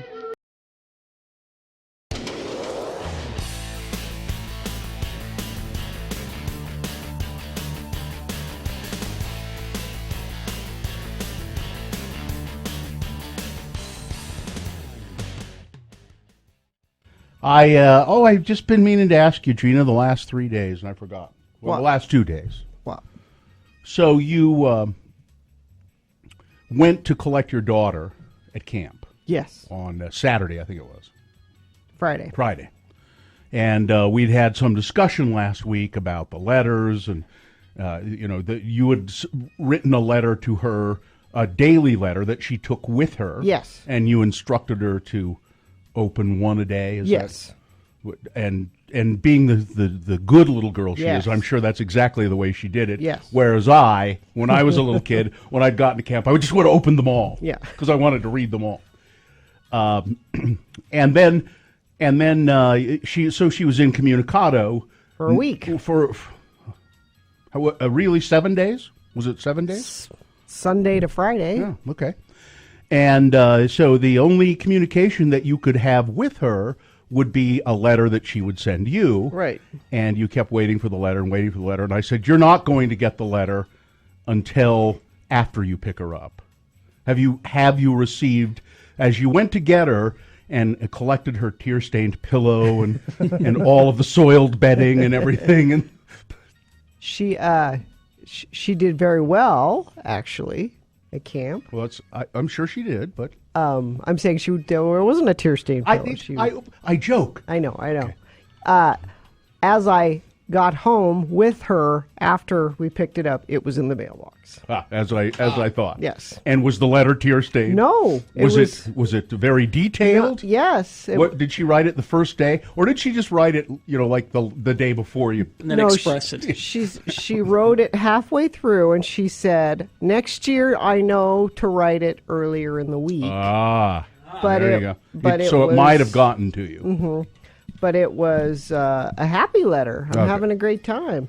And she said, I knew you would ask, Mom. The food is great, is what the letter said. Food is great. I knew you would ask. And then she had no trouble finding an owl to deliver it. No, came right to the. Right. She's very, very methodical in her thinking. She said, I sent it on Wednesday. I should send it earlier next time. But I should at least wait a day till I've done something to write about so she's figuring out the best day to send it. It's probably Tuesday, and then I would get it. But she did great. She wants to go back. So she did the rope swing. She swam in the lake. She went canoeing. Killed a bear. No, none of that. No. What do they do? What do they sit around and sew? They made bread. That's not camp. You go out. You got to go out and kill squirrels and play capture the flag at night, and then kids get lost in the woods. At the very least, play with the fire. Yeah, roast no fire. Poking a stick in it? No. They made bread. They had morning meditation. What? Sissy camp. We did yoga, Mom. She loved it. That's all that matters. Sissy camp. Okay.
Progressive Morning Radio. Weekday mornings from 6 to 10 a.m. on X96. All right, 7:45 right now. Time to award round one of your boner voting. And round one is brought to you in part by Steak. Huh? Steak. Steak. T-bone steak. Delicious. And Snowbird's annual Oktoberfest. Enjoy classic German beer, food, and music every Saturday and Sunday, including Labor Day through October 15th. Get all the details at snowbird.com. Boner candidate number one, Mrs. Baio is a bitch. Scott Baio's wife. Just attacking a mother who lost a child with the Sandy Hook elementary school shooting. Your child's better off dead. Boner candidate number two, I got a 9 with full clips. So a guy robbed a gun store, then attempted to sell the guns on Facebook, posing with the guns. Here I got a 9mm, got full clips here. That's only $120. Pretty easy to catch a guy like that. And boner candidate number 3, shut up and eat your carrots. Kid down in Utah County, somebody noticed he had an orange kind of tint to his skin. And people started looking into that and found out that he'd been locked in the basement and he was being force-fed carrots by his adoptive parents. Somebody named Nate won the Boner T-shirt. Congratulations to Nate. And the winner, they all got well over 100 votes. Good. Number 3. Yep. Shut up and eat your carrots. All right, that one will go forward to Boner Fight and possibly become the boner of the day. We'll do that at 9:25. Round 2 is where we find the other contestant. So round 2 of Boner Voting at 8:20 is when we start that. So just for a second here, and I hope you don't mind, Ben. This gentleman here in the studio with us, his name is Ben, and he brought us some donuts because he had lost to Gina in the Beat Gina contest. Last week, I guess. Mm-hmm. Right, Friday, I think. Yeah, and then Ben said, "I hope you feel good. You're eating donuts bought for you by a homeless person. Me, I'm homeless." So we started talking to Ben about this, and the story is you came back to Salt Lake from Arkansas, where you'd been living. Correct. Want to be near your kids. You're divorced. Right. And you got 2 jobs. Correct. Yeah. But you can't find a place. You don't have enough money to find a place to live. Right. It's really just the having enough for like first month's rent, deposit, that sort of stuff, because you need so much to get into a place. So you're living in your car. Correct. I sleep in my car. And I mean, I just can't. And so I asked you any religious affiliation, because I think if Sometimes he were, they can, I mean, if he were probably Mormon, I bet somebody in the ward would say, well, come on, Ben, you can stay with me until you get some money together, or you don't have any other friends here, just your ex-wife, who is not your friend apparently. Correct. And your kids. Well, she is my friend, and she has been helping out a lot. She's the reason I've been able to wash my clothes, take showers pretty regularly. Mm-hmm. I can't stay there. Her new boyfriend lives there, which is unfortunate for me. But and also her parents still live here, and they let me park my car in front of their house, so I have somewhere to park without having to worry about the police being called. Although they've been calling me twice anyway. I just can't. And he's working 2 jobs. Working 2 jobs. I don't know. I would think there would be some resource that could, and I don't know what it is, but maybe somebody listening knows of a resource that could help Ben, or, maybe you have a place for rent that you'd be willing to let Ben, with the promise of, as soon as I get the money together, then I start paying. That's that first and last month rent, or the security deposit, that makes it difficult. Yeah, and like I was saying during the commercial break, it's the food. It's not having a place to cook my own food and buy groceries and store it in a refrigerator. You could save money that way. Right, and so I have to buy everything. I buy everything pre-made at Harmon's, and it's super expensive to do it that way, and so it's eating into whatever money I'm trying to save. So. Well, I got you a Mediterranean gift card. Yes, and I greatly appreciate that. Why don't you hang around? Can you hang around a minute? And go well, I got one right now. Yeah. Is Tooele too far away? That's kind of. Hi, this is Kendra. I live in Tooele. Ben's welcome to stay with us. We have a bedroom and bathroom downstairs not being used. She's even offering it rent-free. Wow.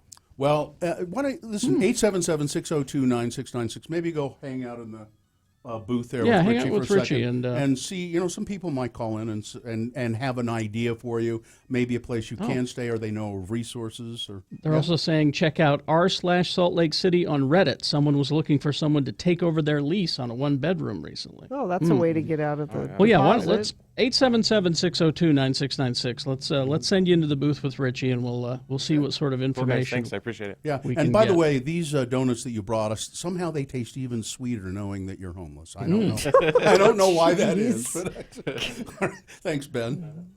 Thanks, Ben. A homeless man's donuts. They're great. So quickly, I had an incident. What? So we're at our mixer on Friday night, and how come your husband wasn't there? Well, he was home watching the kids. Can't you afford a babysitter? Maybe Ben could watch your kids for you. Home watching the kids, and I got a text from him in the middle of the mixer saying Mohammed's friend Jet came over and asked if he could come over to play tonight. Can you pick him up on the way home? Sure, I can. So we're at the mixer, getting ready to leave, walk to my car. I check my phone. There's another text from Jet's mom. We had a little incident here at the house. Oh, gee. Mohammed is injured yet again? Mohammed has chipped his front tooth. His permanent. Mm-hmm. Oh. And I said, well, how bad is it? Is it a little? And she said, well, Jim Carrey and Dumb and Dumber. Oh my. Okay. There you go. I had that for years. This tooth right here was just totally broken off, and I never had the money to fix it.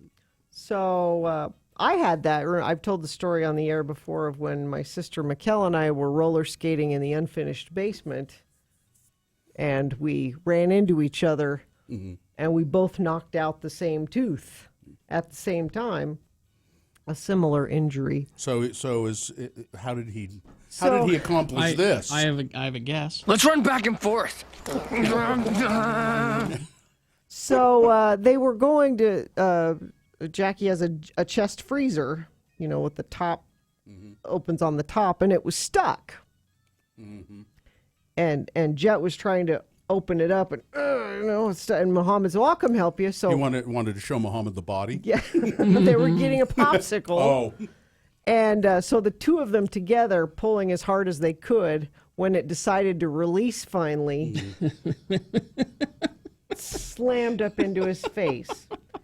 So I go to pick him up, and he's tough. He's not crying or anything, but he's worried because it's a big chunk out of his tooth. And if I think Dylan has the picture, if you go to x96.com/live. Ow! That's exactly the way mine was broken. Ow! So it's 9:30 at night. Oh, I know who that guy is. I know. So it's 9:30 at night. Oh. And I'm like, what are we gonna do with this? And so I call Dr. Kelly Carroll at Brighton Family Dental at 9:30 at night. Now, And- why did you have to do anything with it? I mean, it seems like you could wait, but Well, because it hurt, because the nerve was exposed. was it okay? Oh, it was. So okay. it was because when I did mine, it didn't hurt. Yeah, I mean, no. it- So like I mean, it hurt when I did it. He'd breathe in cold air, and it would. Ooh, ow! And so I said this, and I sent him that picture, and he said, "How bad does it hurt?" And I said, "Well, it's like And he said, "Can you give him some ibuprofen and meet me at the office tomorrow morning, Saturday morning?"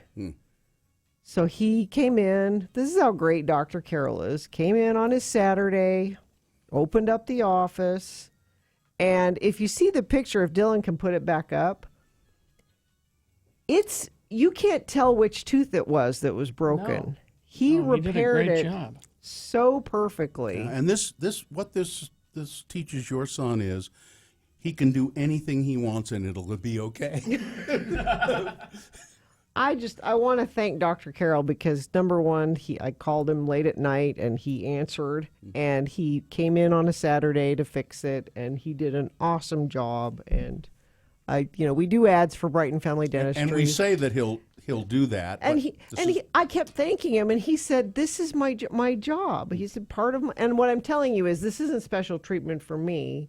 He does this. emergency work because that's not the kind of thing you want to wait till Monday morning to take care of.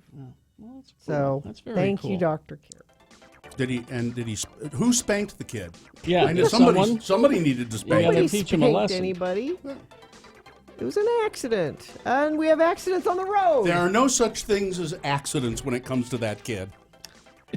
Crash southbound 15 approaching the I-215 North interchange in North Salt Lake. The cars are on the right shoulder.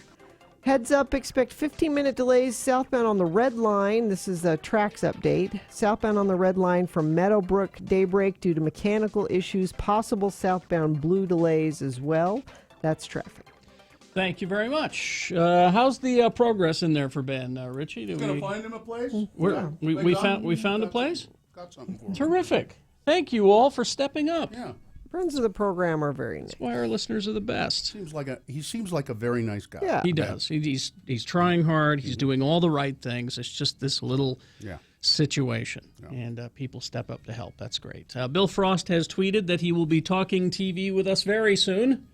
So I imagine he might be downstairs and needs to be let in. Okay. So there we go. We'll have that for you after these. KXRK Provo. Our brand new episode, Flabby Normal, is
I call this poem, I Hate X96.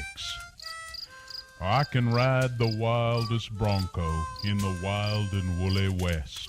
I can take him, I can break him, let him do his level best. I can handle any cattle, ever wore a coat of hair. Hell, I've even had to tussle with a mean old grizzly bear.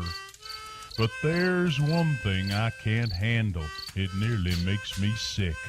I gotta listen to that god-awful music just to hear my poems on X96.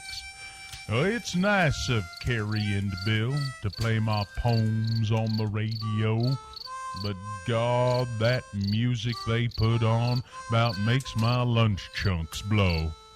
Who are these violent femmes? Their songs just make me sick. And then there's that Morrissey, a whining limey prick. When that 9-inch nails feller sings closer, it makes me feel mighty mean. And them two cute boys from Eraser are the biggest sissies I've ever seen. Give me country music from Bocephus, from Merle, and from Willie. I don't want no caterwauling from The Cure, or bands with names that are downright silly, like Hoodoo Gurus, Gene Loves Jezebel, Weezer, and Ween, and MC 900-Foot Jesus. Jesus, what the hell does that mean? I wish I could do my cowboy poems on a station with good old boys what plays country tunes, instead of that X96 with its long-haired, earring-wearing, sissified, sushi-eating, devil-worshipping goons. There is one good thing about X96. Heed my words if you wanna. At least them immoral bastards don't play them skank hooer songs by Madonna. I'm Conway Skinner.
Follow Radio from Hell on Twitter at Radio from Hell. All right, 802. All right, is it sponsored, Gina? Yeah, brought to you by get 2 season passes to Solitude Mountain Resort with your qualifying new Chevy purchase at Riverton Chevrolet, your home of big savings, small prices.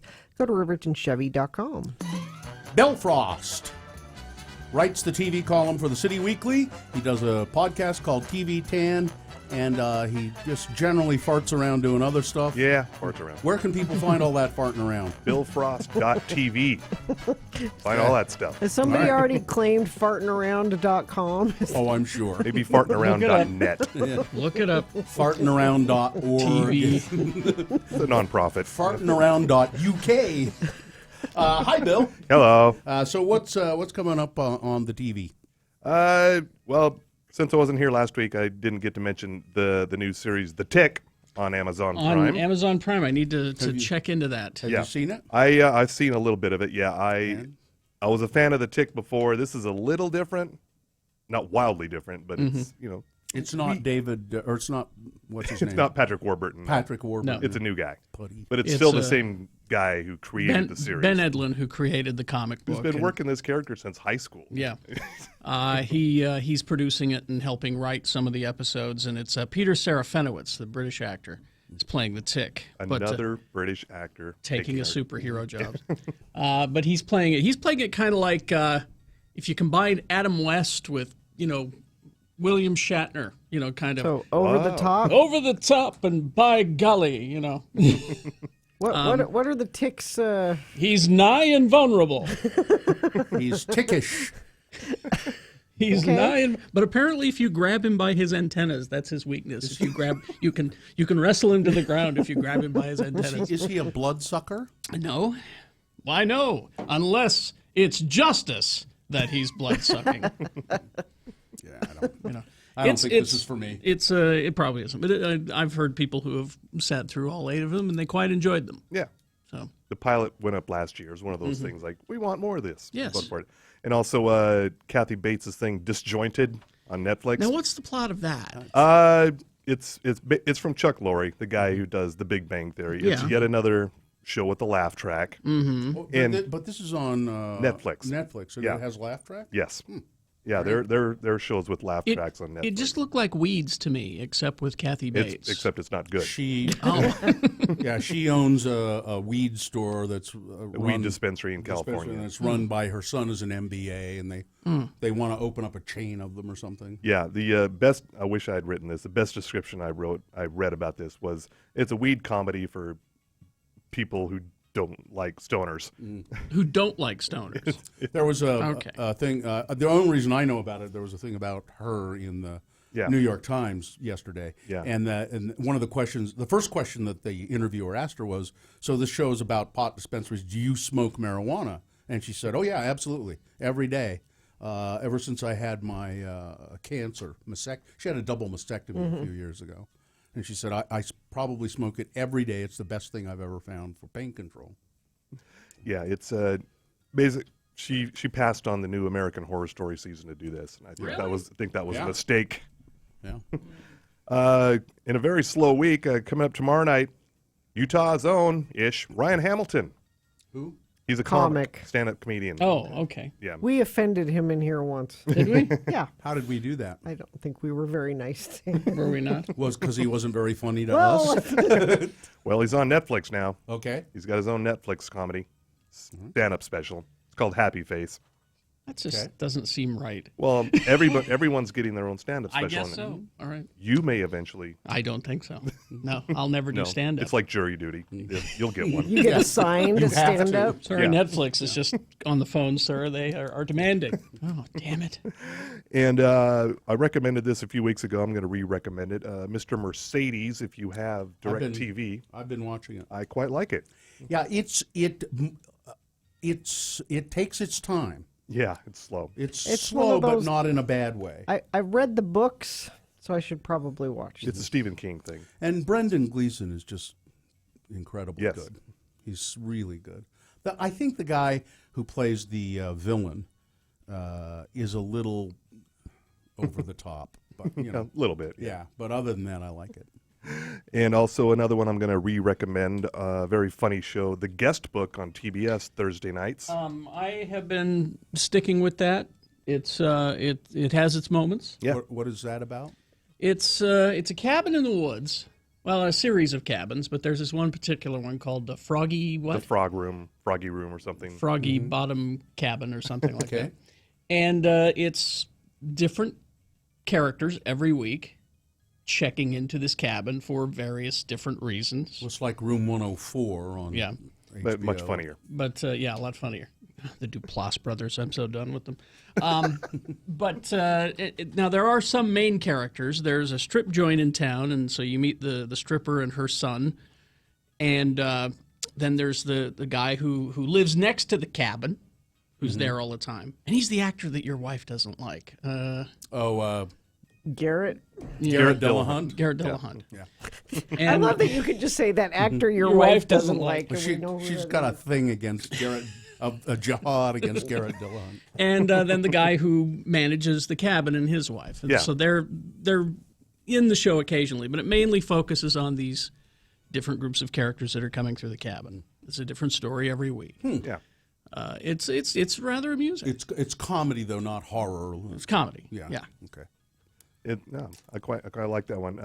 Coming up on Friday, season 3 of Narcos. No more Pablo. What are they going to do? They're just going to focus on the cartel. There's still drugs. Well, yeah, but The drugs haven't stopped. But really, what made that show great was Wagner Mora. Yeah, the well, guy they're who played- gonna try and continue without him. Yeah, well, we'll see. You I haven't seen can't it do yet, the show without me. Drugs. My people will be online with your people. And coming up on Sunday, at long last, the finale of Twin Peaks. Oh, Carrie, you've come this far. Just I know. Only 2 hours left. And I don't care if I spoil it because it's a terrible show. Shannon texted me last night after I went to sleep and said, "Hey, Cooper finally woke up. Finally. Yeah, we're nearly the end. Yeah. And the character you've wanted the entire series The best character. is not showing up until the last 2 episodes." Yeah. Well, they probably couldn't afford him. No, he's been there the whole He's time. been there the whole time. The actor has been there the whole time. He escaped from the Black Lodge and he's not himself, and so he says very few words, and is being led around as though his brain has been erased. So he's there. Kyle MacLachlan is there. Oh, but, okay. you know, Yeah, it's almost over. thank God. And since I'm guessing we won't be here on Labor Day, Right? Right. yeah, you could watch a 3-hour documentary about the notorious B.I.G. on A&E. Ooh. Biggie, the life of the notorious B.I.G. You can watch that. Yeah, you could. If you were so inclined. Yeah. That's pretty much it for Labor Day. Really? Is there any marathons or anything? I'm sure there are. Yeah. Okay. But the Twilight Zone. Don't they do that every? always They Always doing on it? Labor seems Day? like it's Okay, always good. on. Yeah. Also coming up next week, American Horror Story Cult. it starts. My son's excited about this one because apparently Twisty the Clown is back. Yes. In it, and there is a cult of Twisty, apparently. Yes. It starts on election night, and that's where the madness begins. So is John Carroll Lynch, who played Twisty in the a couple of seasons ago? Same in? guy. He's back. I might watch it because I like him. Sarah Paulson, Evan Peters, most of the people you know. The regulars. The are back, usual. except for Kathy Bates, who decided that she wanted to go on. Yeah. She said she was tired of chopping people up. That's true. And also, You're the Worst returns next week. Good. Finally. Because they left us on a cliffhanger. Yeah. Now, we were having some talk earlier, and people were like, talk about Game of Thrones. We're not going to talk about it. No, we're not going to give you. I mean, I first haven't of all, seen it yet. Yeah, I haven't seen it. I'm going to watch it today. I was watching Twin Peaks and The Strain and Rick and Morty. All shows that are better than Game of Thrones. But when... No, The Strain, no. Not The Strain. The Strain is, I mean, I'm watching it because I got to see it through, but it's terrible. But the question is, when does it come back? It's about a year, I think, isn't it? Yeah, it'll be sometime in 2008. Yeah, because they haven't even started shooting yet. Yeah, I think they just barely started. Yeah. But, yeah, it'll be probably even later than what you got at this year. Yeah. Yeah. Anyway, all right. Is that it? I'm excited Yep, to watch it. that's That good really enough? there. All right. Thank you very much, Bill Frost. I've been watching that Aquarius.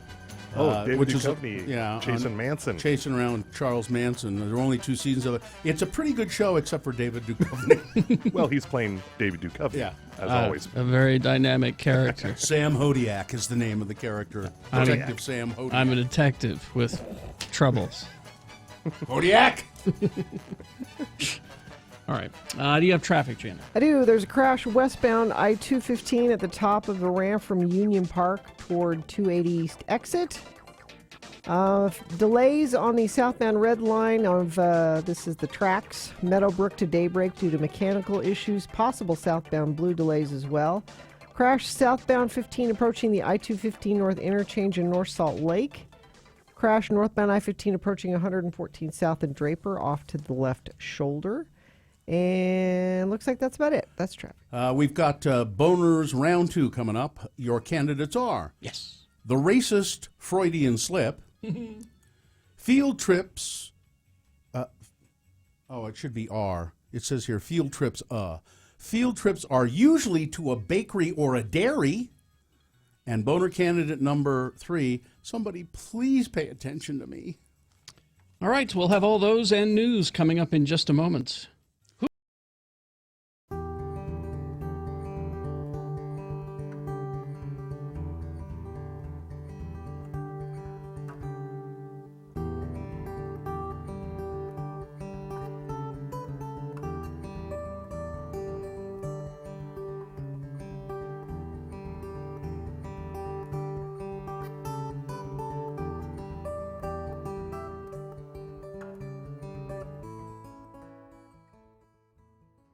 It's not a big deal, but I guarantee you, Gina, if today were the day you were going to court at 8:15, you would not have come to work. It's true. You wouldn't have come to work. That's true. I would too. I don't think you would have. You would have said, I got court. And we'd say, when? And you'd go, I don't know. And that'd be it, you know. I'm not sure. You wouldn't come in. Court sometime. I got court sometime. I don't know. On another topic, a totally different topic. Yesterday, we went to lunch at the Lone Star Steakhouse in Sugar House with the staff, and Gina was there with her baby, and I was the little Jonesy, who's almost a year old and just as cute as anything, and I was the only person at the table who made the baby cry. Well, she's my daughter. She knows you make me cry Everybody day. else is going and doobie playing with the baby and Again, being cute Gina, with the baby. that doesn't work because I didn't make her cry. That's true. And I've made you cry. That's true. On the radio. I went and sat down by the baby to, just kind of bonding. Hi, it's your Uncle Bill. Cried. Even Artie Fufkin didn't make her cry. No, I thought for sure Artie was going to make her cry. Hello, baby. Hello, baby. Hello, baby. Hello, baby. He did Hello, that for like baby. 10 minutes. And kept waving his hand. He said, don't eat trans fats or you'll end up looking like me. You know. Even Artie didn't make the baby cry. Artie could have picked the baby up and placed the baby in his mouth, and the baby wouldn't have cried. You know, the whole head, and the baby wouldn't have cried. I think it's your facial hair. Might make you look scary.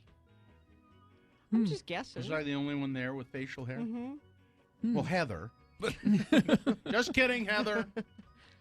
She hasn't experienced a lot of facial hair. Maybe.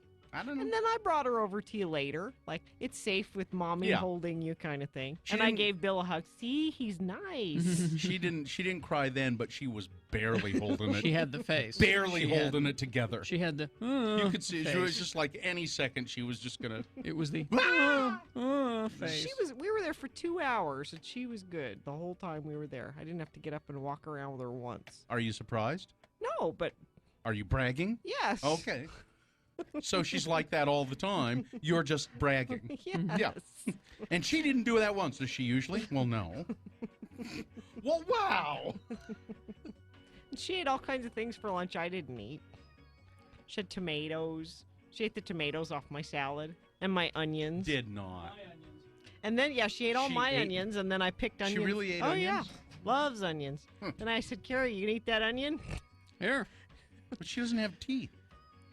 She has 4. That onion even had blue cheese dressing on it, Yeah. Gina, which is something else that you wouldn't eat. Well, now that says a lot to me, and because when I sat down by the baby, and maybe this is why she cried, I went, "Hi, honey. God, your breast stinks." That's why she cried. That's why she cried.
From Hell, your source for big boy news and opinioendo. She's not a Christian!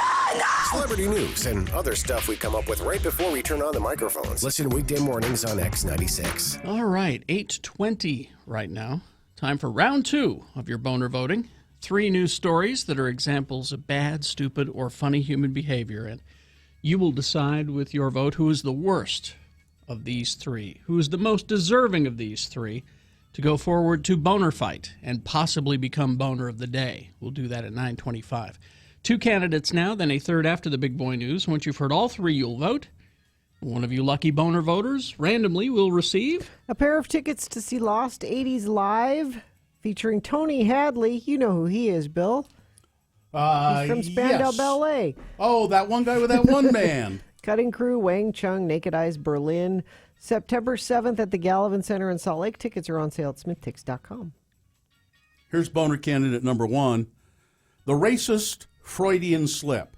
I think we have the audio. I do of have that? the audio, right? So this guy is a supporter of Confederate monuments, and he told reporters on Thursday that it was unfair to paint monuments as racist. And then he said some things, and he said, I am not a racist myself. He's suing, isn't he? I believe he's... Yes. He's demanding that Confederate flags be returned to his town's main courthouse. He says there was nothing racist about the Confederate flag. Can we just play the audio? And he says, and I am not a racist, but I think and I'm suing to get the Confederate flag back. So and then he said this. That's why he was being talked to by the news about his lawsuit. And here's his statement. Again, I don't believe it's a symbol of racism. I don't believe it's a symbol of slavery. That's my personal view, but how they feel is their business. But it would be ludicrous for me to tell you how they feel. Hey, I get down the street, I see Martin Luther King. I shouldn't have said it. Martin Luther King. I mean, should I rip the signs down, or insist that they take Martin Luther King Street down and all the rest of that stuff? Now, the thing about that is, he said, I shouldn't say that, which means he usually refers to Martin Luther King as that when he talks about him. It just flew right off of his tongue as though it was That just... is what he refers to him as in Every his day. private life. Yeah, of course. That was not a mistake. No, it's obvious. I shouldn't say. Not. Well, yeah, listen again. Here we go. Personal view, but how they feel is their business. But it would be ludicrous for me to tell you how they feel. Hey, I get down the street, I see Martin Luther King. I shouldn't have said it. Martin Luther King. There you go. So that's what he usually refers to. Yeah, but it's not about, it's about heritage. Yeah. Boner candidate number 1, the racist Freudian slip. Boner candidate number 2. Field trips are usually to a bakery or a dairy. But at this school in Georgia, they are getting criticized for taking 6-year-olds on a field trip to a gun range. 6-year-olds? Yeah. Where the tots posed for photos with guns. 6-year-olds? Yeah. Kindergartners. Taking children to a gun range? Taking pictures of young children posing with their finger on a trigger? Unacceptable, irresponsible, and dangerous, wrote Jessica James on the Hold Hyde Academy's Facebook page. She was one of dozens of outraged parents and commenters who flooded the page with criticism over the weekend when photos of the private Woodstock school pint-sized pupils holding pistols surfaced online. But the school defended the trip as a history lesson for first and second graders who are studying gunslingers as part of the state's curriculum. Do we have that curriculum? I don't think we have that here. I don't know. Is it really necessary? Do you want to? Is it necessary to teach kids about gunslingers? Our goal was to show the students that it was very difficult for Annie Oakley and Davy Crockett and Pecos Bill to be able to accomplish the things that they what. Yeah, you're Mythbusters, aren't you? This is. Is this real? I'm starting to think this isn't real. No, it's real. It seems unreal because they're justifying it by an outrageous lie. Really? Come on, Well, how are they able to take kids off of school campus without the parents' permission? Because the parents who are outraged, did they sign permission? I don't know. I mean, I guess it doesn't indicate it here. We're going on a field trip to a gun range. Okay, sign it. And then they find out, hey, they took the kids to a gun range. Maybe they just said, we're going on a field trip. Will you sign this? Didn't say where. Boner candidate number 2, field trips are usually to a bakery or a dairy, not a gun range. We went to the bakery and got little tiny miniature loaves of Wonder Bread. I remember that. It was really cool. Coming up in a minute, boner candidate number 3. Somebody please pay attention to me. Boner candidate number 3 after this here big boy news and opinioendo brought to you by Snowbird season passes are on sale now and offer the most benefits of any pass in Utah. Experience the longest season and 2,500 acres of legendary terrain this winter. Learn more at snowbird.com. So Walmart recently did a survey where they tried to analyze, or they did analyze, what item was sold most in each state that they each state, in every state that they have stores in, which I think is probably all of them, right? Okay. I'm going to guess Tennessee. All right. For some reason, they people in Tennessee buy traffic cones more than anything else at Walmart. That's the more than toilet paper, or in South Dakota, lemon cake. Ooh, I like a lemon cake. I'm stuck on traffic cones. It's odd, but that's what it says. In California, they buy Zyrtec. What is that? It's an allergy medicine, right? Mm-hmm. Zyrtec. Utah, you want to guess what Utah? I'm guessing. Yeah, go ahead. Red Solo cups. Nope. No? It's a good guess. Is Red Solo cups in any of them? I don't. Well, I can bring it up. All the states in Well, Utah. what is Utah? Well, some other states mulch. Mulch. Mulch. More mulch than anything. Yeah. In some states, microwave ovens. Some states, vacuums. Okay. Utah, chocolate. You know, that fine Walmart chocolate that they're known for. Just all chocolate. Just all. Just the category was chocolate. I'm still stuck on traffic cones. Yeah, I don't know if it says anywhere why. This is just a kind of a compilation of the main. I'll look at the main story and see why it might be traffic cones. Maybe they just have bad road problems in Tennessee. Oh, and regarding the field trip to the gun range, Susie says that as far as field trips in the Granite School District, we sign a blanket field permission slip at the beginning of the year. Yeah. So that's probably what they did in Georgia. So all right. Yeah, you can take you anywhere. All right. Oh, here's the state by state breakdown at Walmart. Toasters in Arizona. Stick it out on toaster. Traffic safety cones in Tennessee. Stick the bread out on the toast in Arizona, or bread out on the sidewalk, and it'll become toast in Arizona. I'm trying to see if there's any other place that, any other state that has like just an odd thing like traffic cones. Most of it's, you figure out it's. In Pennsylvania, Legos. I don't know. What are Hatchimals? Little toys. Ohio. It's an egg toy that like a Kinder Egg. It emerges. A creature emerges from it. A baby something. In Iowa, diapers. So, I thought that would be us. Diapers. Yep. Nope. Chocolate. All right. So raisins in Louisiana. I don't get raisins. Yeah, raisins. I don't. It's weird. In Texas, wedding invitations. I don't know. Okay. All right. Anyway, that's data that Walmart analyzed, and it's there. Anyway, Donald Trump, U.S. president. He's our president. Still? He's likely to, they say, rescind an Obama-era policy that protects nearly 600,000 immigrants who entered the country illegally as children. They're known as the Dreamers. Trump's decision on whether to end... Kids that never did nothing. Yeah. Trump's decision on whether to end the Deferred Action for Childhood Arrivals, or DACA policy, could be announced as early as next week. Attorney General Jeff Sessions discussed the program with senior White House officials on Thursday. Department of Homeland Security spokesman David Lappin denied reports that the department had made any recommendations on DACA to the White House. There have been continuing discussions about DACA, but nothing has been determined, Lappin said.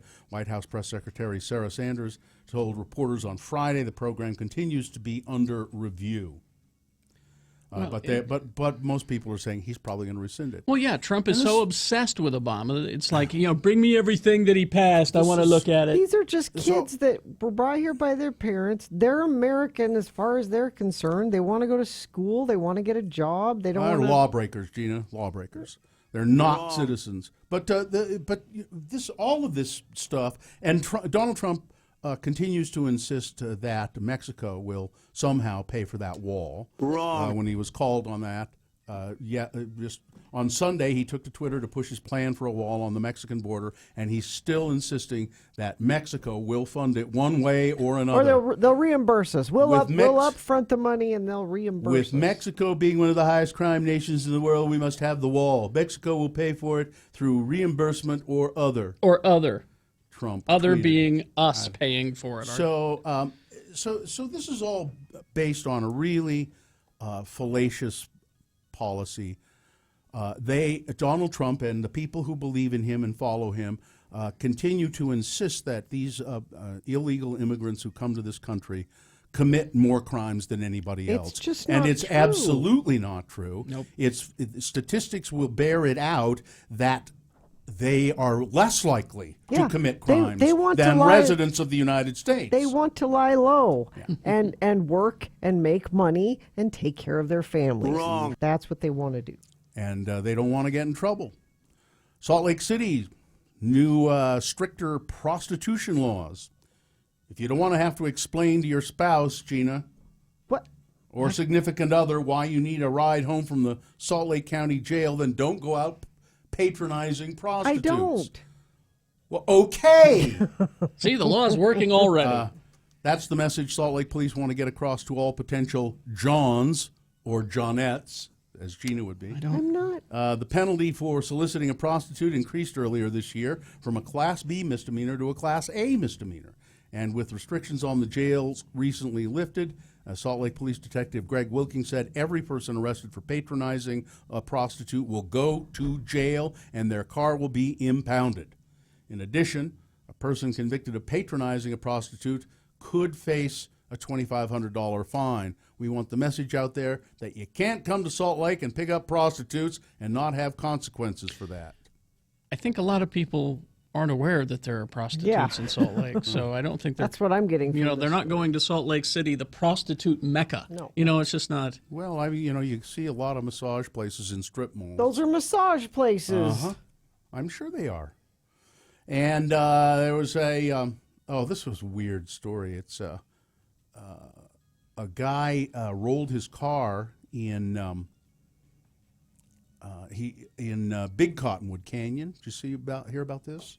He broke his collar. His car rolled off the side of the road and down into a ravine. Broke his collarbone. He was there for 6 hours before anybody discovered him. He couldn't get out. Oh, we have a picture, x96.com/live. Yeah. Wow. I'm surprised because this time of year it's so busy going up and down the canyon. How did nobody see it happen? I think it might have been at night.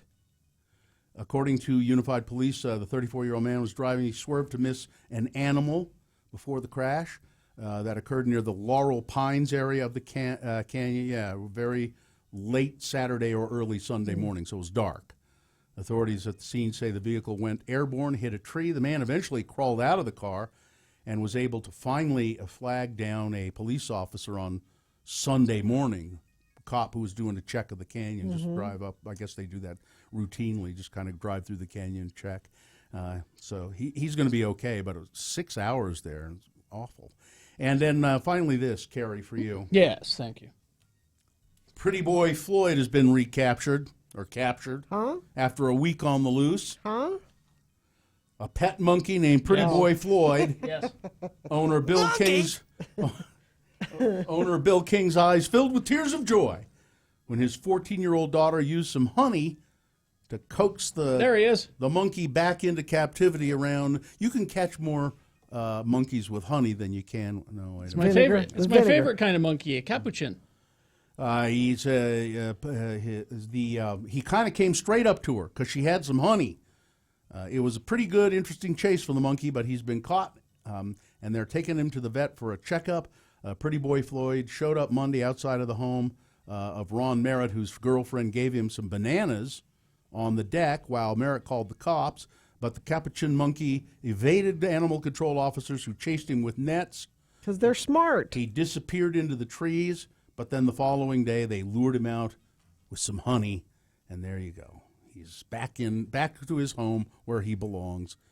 I don't understand why anybody would want to own a monkey. A helper monkey? That creature. Go get you stuff? They monkey around, and they're into everything. You know he's into everything all the time. Monkeys! All right, that's it. All right. Sports, weather, traffic? Just weather quickly. Might be record-breaking heat today. Record is 98. We're projected to be 97. I say let's go all the way to 98. Going all the way to 98. It's not how this works. Yeah, it is. As a weather person, you're supposed to predict. I am. I predict we break a record. Brought to you by... Sounds like you're trying to cause it to happen. If you put it out there, it'll happen. I'm putting it out there. All right. Hopes Vision. Call today for your free LASIK consultation. It's your life. See it better. Take control. Make the call. 877-30-LASIK or go to hoopsvision.com. Traffic, we've got a crash westbound I-80 at the I-15-201 freeway ramps. Cars are partially blocking the right lane. Traffic is back to 7th East. Traffic very slow westbound I-215 from 20th East to 280 East due to a crash there.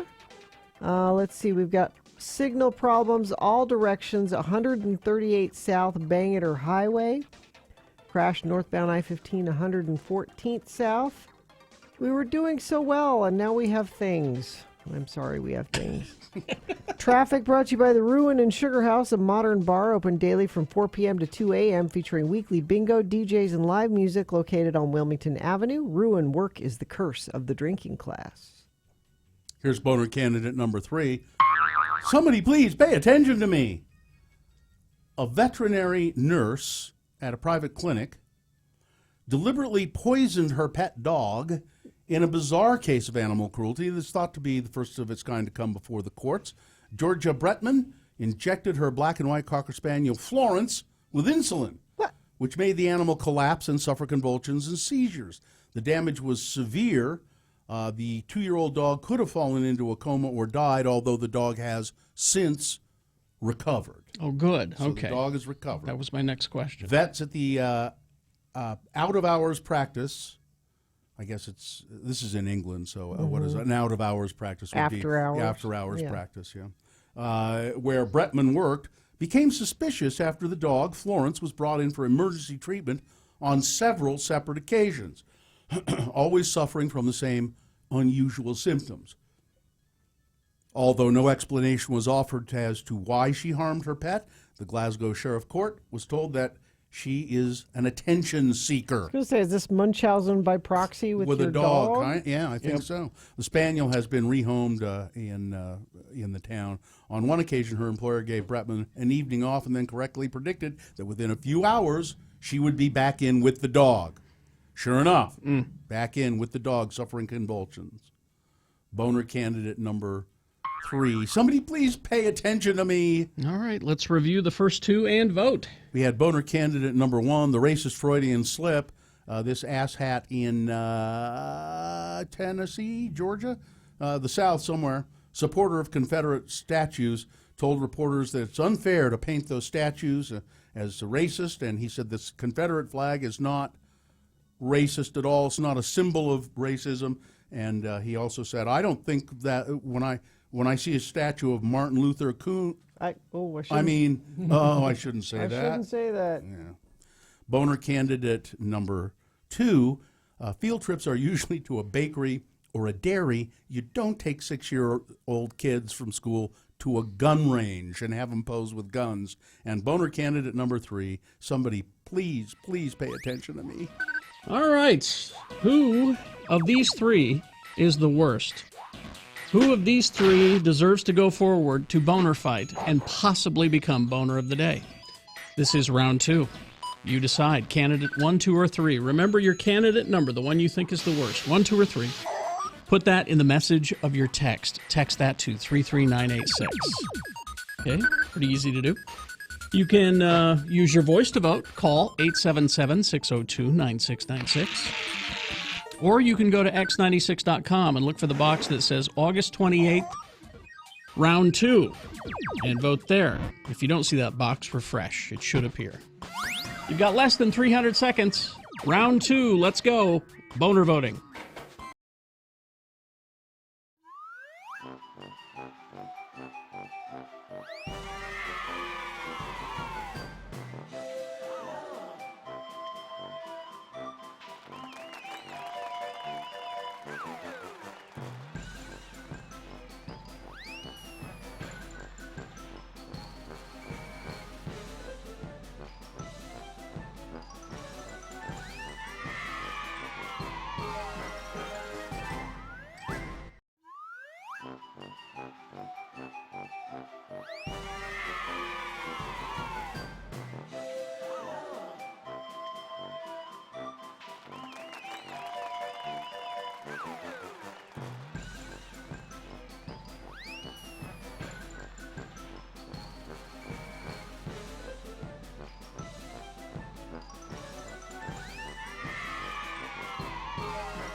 This is Radio from Hell with Kerry Jackson, Bill Allred, and Gina Barberi. Weekday mornings from 6 to 10 a.m. on X96. All right, 8:46, time to award your round 2 boner voting. And round 2 is brought to you in part by a nice iceberg wedge salad.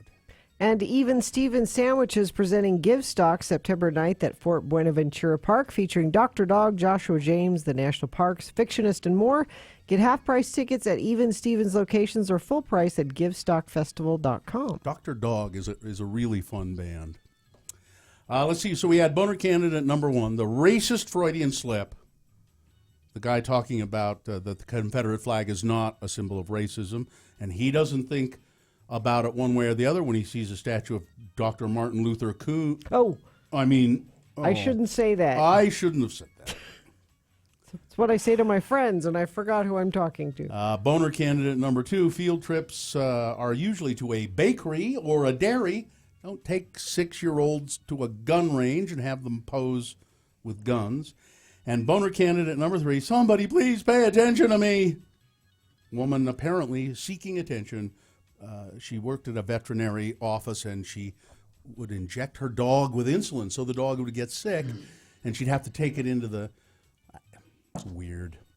Let's see. Someone named Ashley won the Lost 80s tickets, and the winner by only 1 vote. Really? Yeah.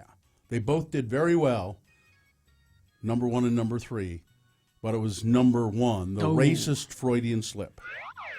It's hard. Racism, animal cruelty. It's when you get a racist who's cruel to animals, then you've got that's it. perfect. Yeah, that's the perfect storm. Yeah, then you got it. All right, that candidate will now move forward to Boner Fight and possibly become Boner of the Day. We'll do that at 9:25.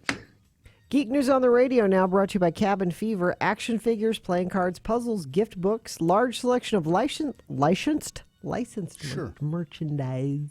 Cabin Fever, 5th South, 7th East, Trolley Square. So much more than a card store. All right. Yeah, we do have a brand new episode of GeekShowPodcast.com available right now. The new episode is called Shiitake. Mushroom? Like the mushrooms. Okay. And it's a 3rd show. If you're a longtime listener, you know what that means. All right. So we raised a glass to Toby Hooper, the director of Texas Chainsaw Massacre and Poltergeist and Salem's Lot. I mean, he's very influential on an awful lot of people in this in the horror industry. And here's some facts about the Texas Chainsaw Massacre. Okay.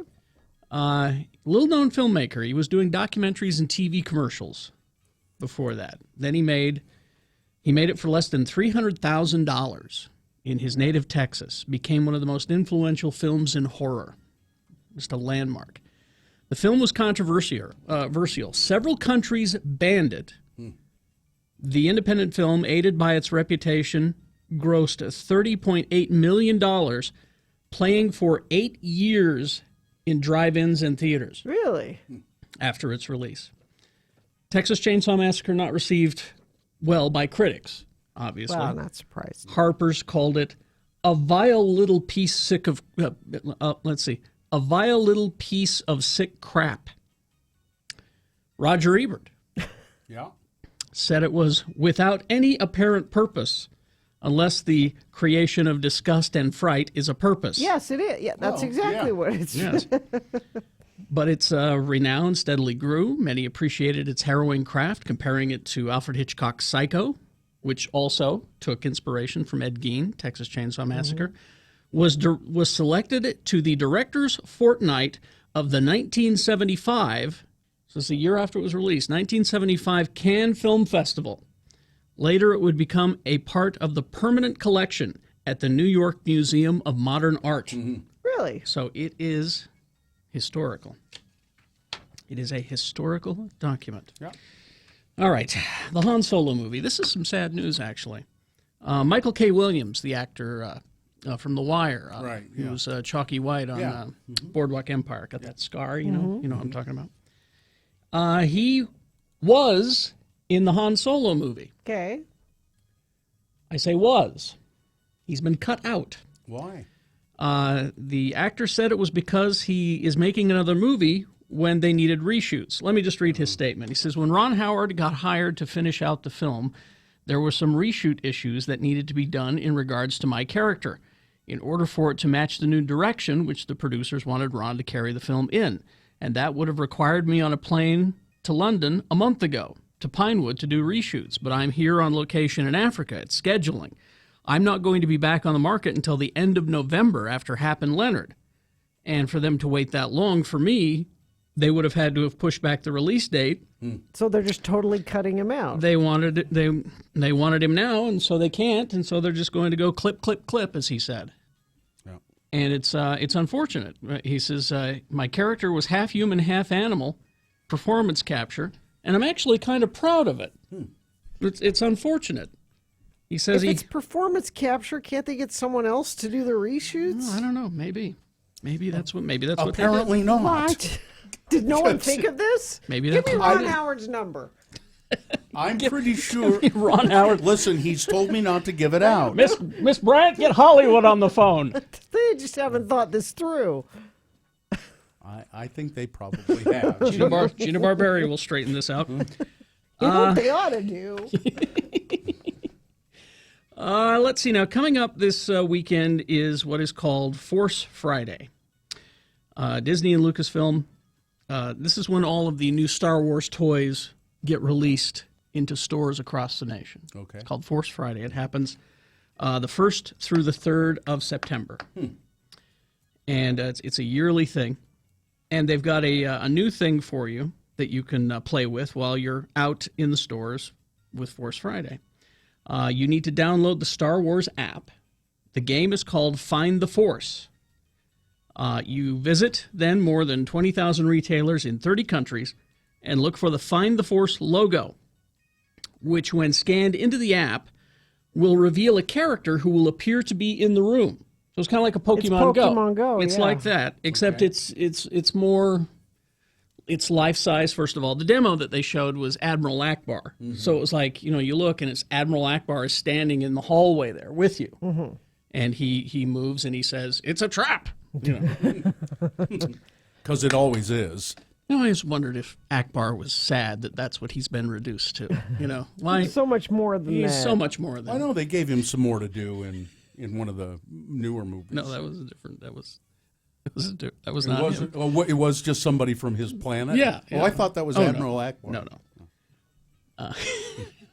I'm more than just it's a trap. I'm deep. I have feelings. I have thoughts. I have a backstory. I have. Octopus, really. But so you can go and you can collect, there are 15 characters, 5 per day, that can be unlocked. And so there you go. Go to StarWars.com to find out about that. All right. And finally this. I'll save that story for next time. Okay. Finally this. All right. Speaking to Yahoo Movies UK, National Treasure Samuel L. Jackson. Yes. Oh, yes. Revealed that he has not been asked to appear in either Avengers Infinity War, Avengers 4, or Black Panther. Here's the quote. "I wasn't in the superhero argument movie." He's referring to Civil War.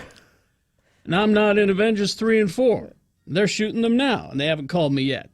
They wouldn't let me go to Black Pantherville. So it's kind of like, how are you going to make a Black Marvel movie and not let Nick Fury show up in it?" Right? Yeah. He's got a point. On the same track, the highest grossing actor of all time isn't sure if he'll appear in Captain Marvel either, despite the fact that Marvel said that Nick Fury will be in the Captain Marvel movie. "I haven't signed a contract. I haven't seen a script. I talked to Brie Larson the other day, and she didn't say anything. She's the only person I know that's actually in the movie. I've been rumored to be in several different Marvel movies that I haven't shown up in." Isn't Nick Fury like the thread that brings it all together? Well, though? he was, but you remember now S.H.I.E.L.D. is broken up, and he's on the lam. He's a wanted man now. So I didn't remember that. Well, you didn't see the superhero argument movie. No, I didn't. I didn't. No, it was before that. It was before that. Anyway, the superhero argument movie. There you go.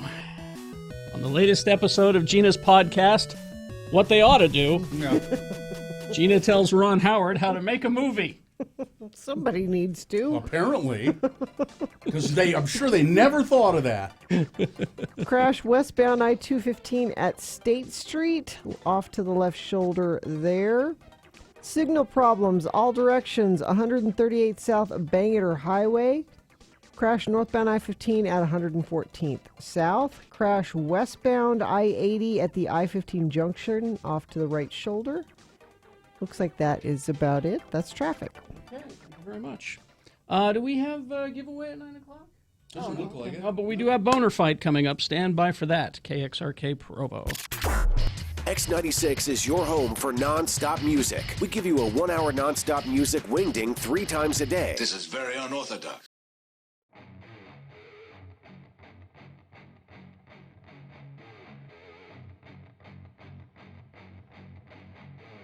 Radio from Hell with Carrie, Bill, and Gina.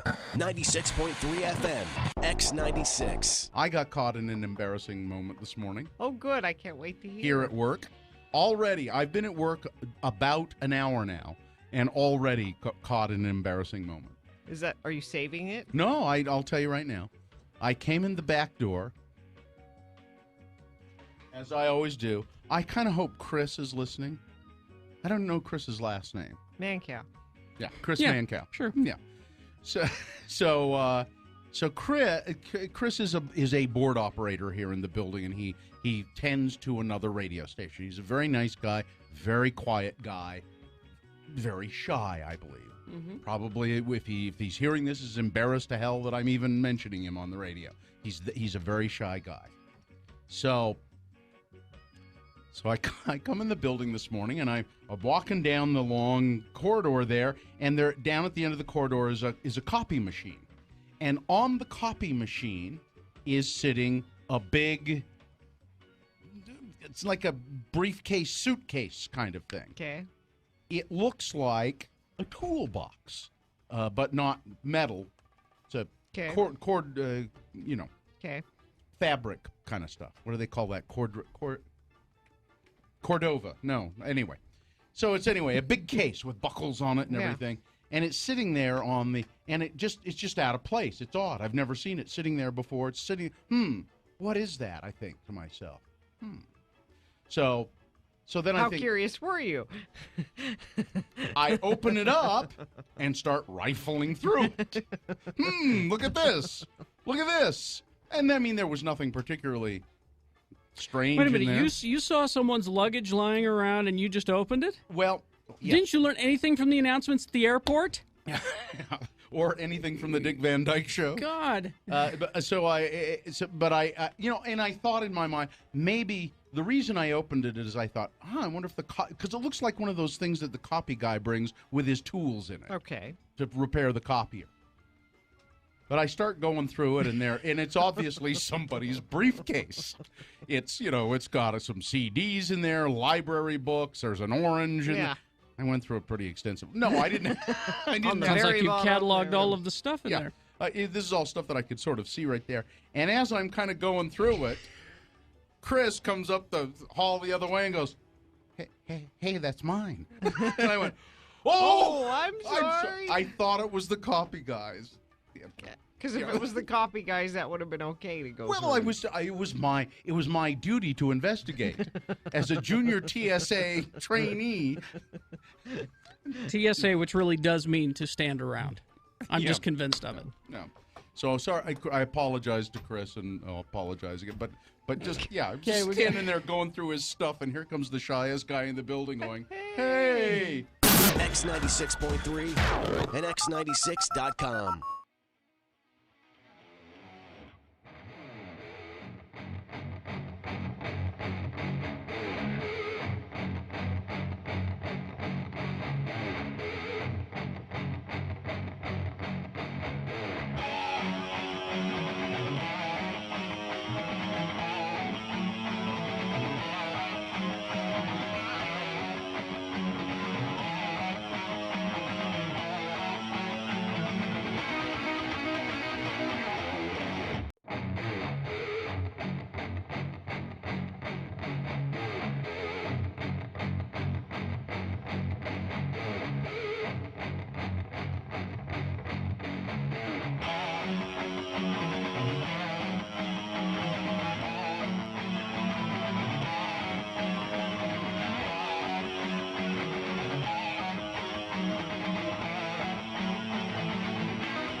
Unite. Follow Kerry Jackson on Twitter at RFHCarry. It rubs the lotion on its skin. That's Kerry, Kerry. Or else it gets the hose again. Weekday mornings on X96. Well, you'll have to excuse me because I have to use the bathroom.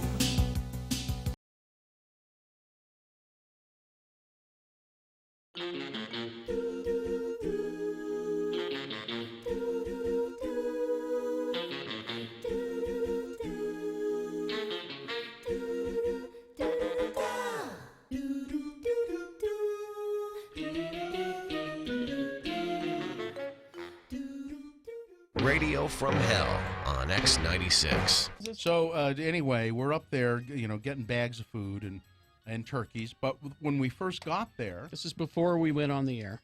Now I didn't say this to her on the air, did I? No. No, this was before we went on. She introduced herself, and I forget her name. Hi, I'm so and so with the food bank, and I always said hi, and she handed us a fact sheet. And it's just a few things there, and she said, and then she said, I don't even think we asked her to be on the radio. Didn't. She said, I don't want to go on the radio.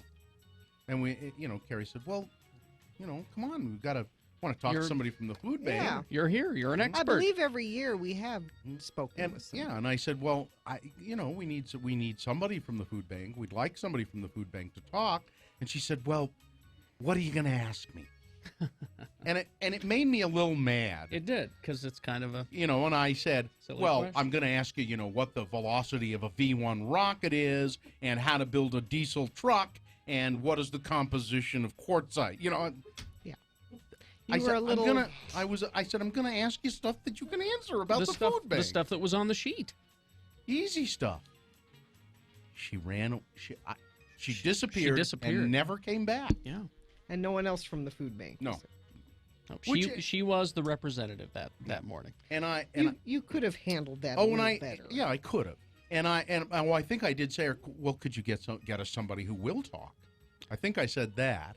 And that's when she said, well, what are you going to ask me?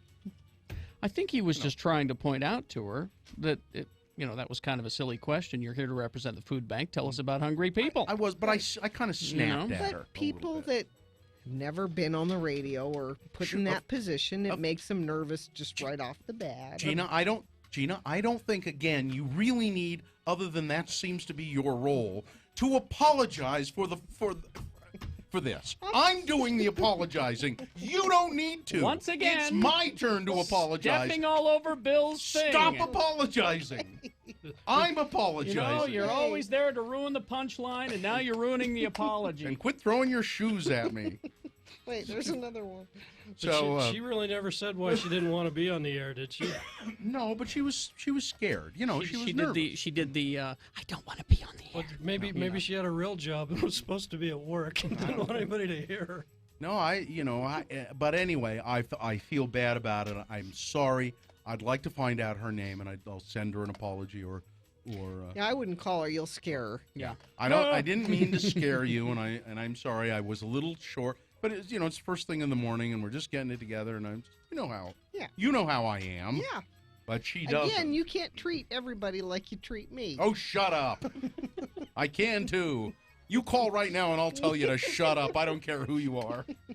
Gary, Bill, and Gina on X96 Radio from Hell.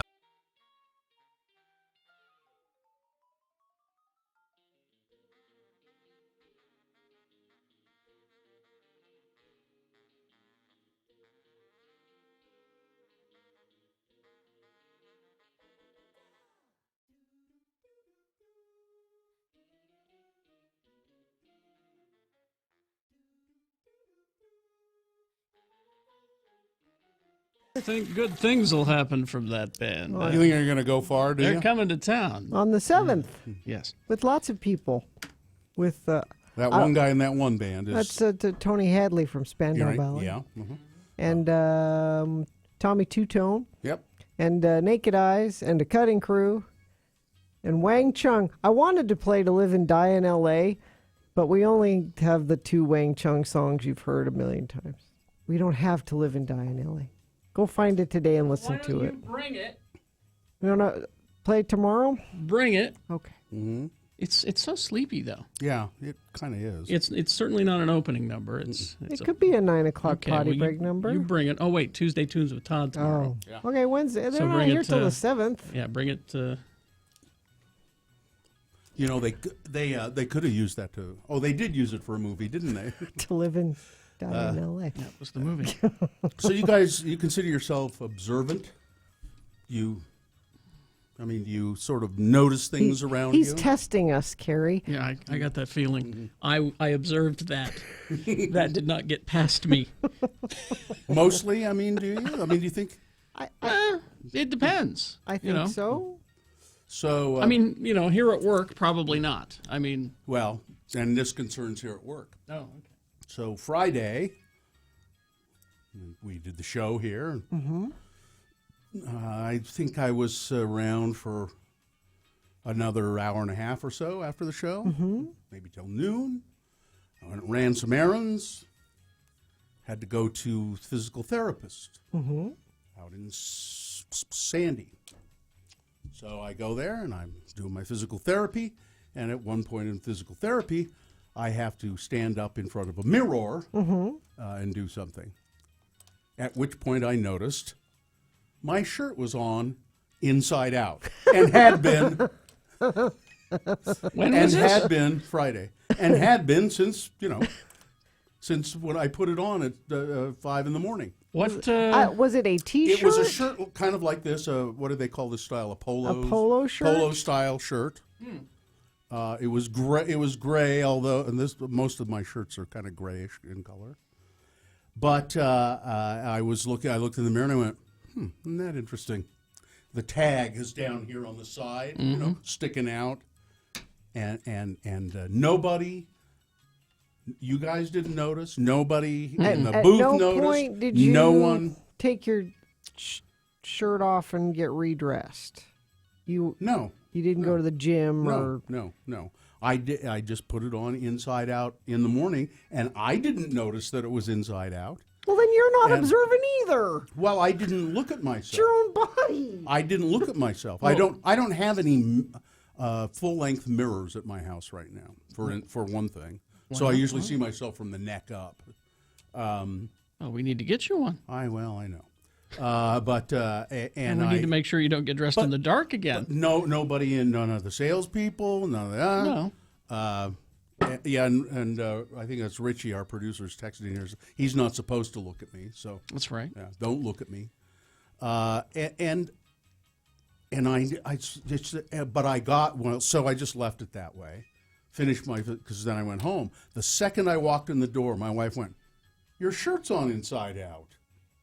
She immediately. Well, it's your wife. Immediately. And then, so I told her that. I said, "Yeah, it's been that way all day," and nobody said a thing. Nobody noticed, and she said, "It's my job to notice." Right. But it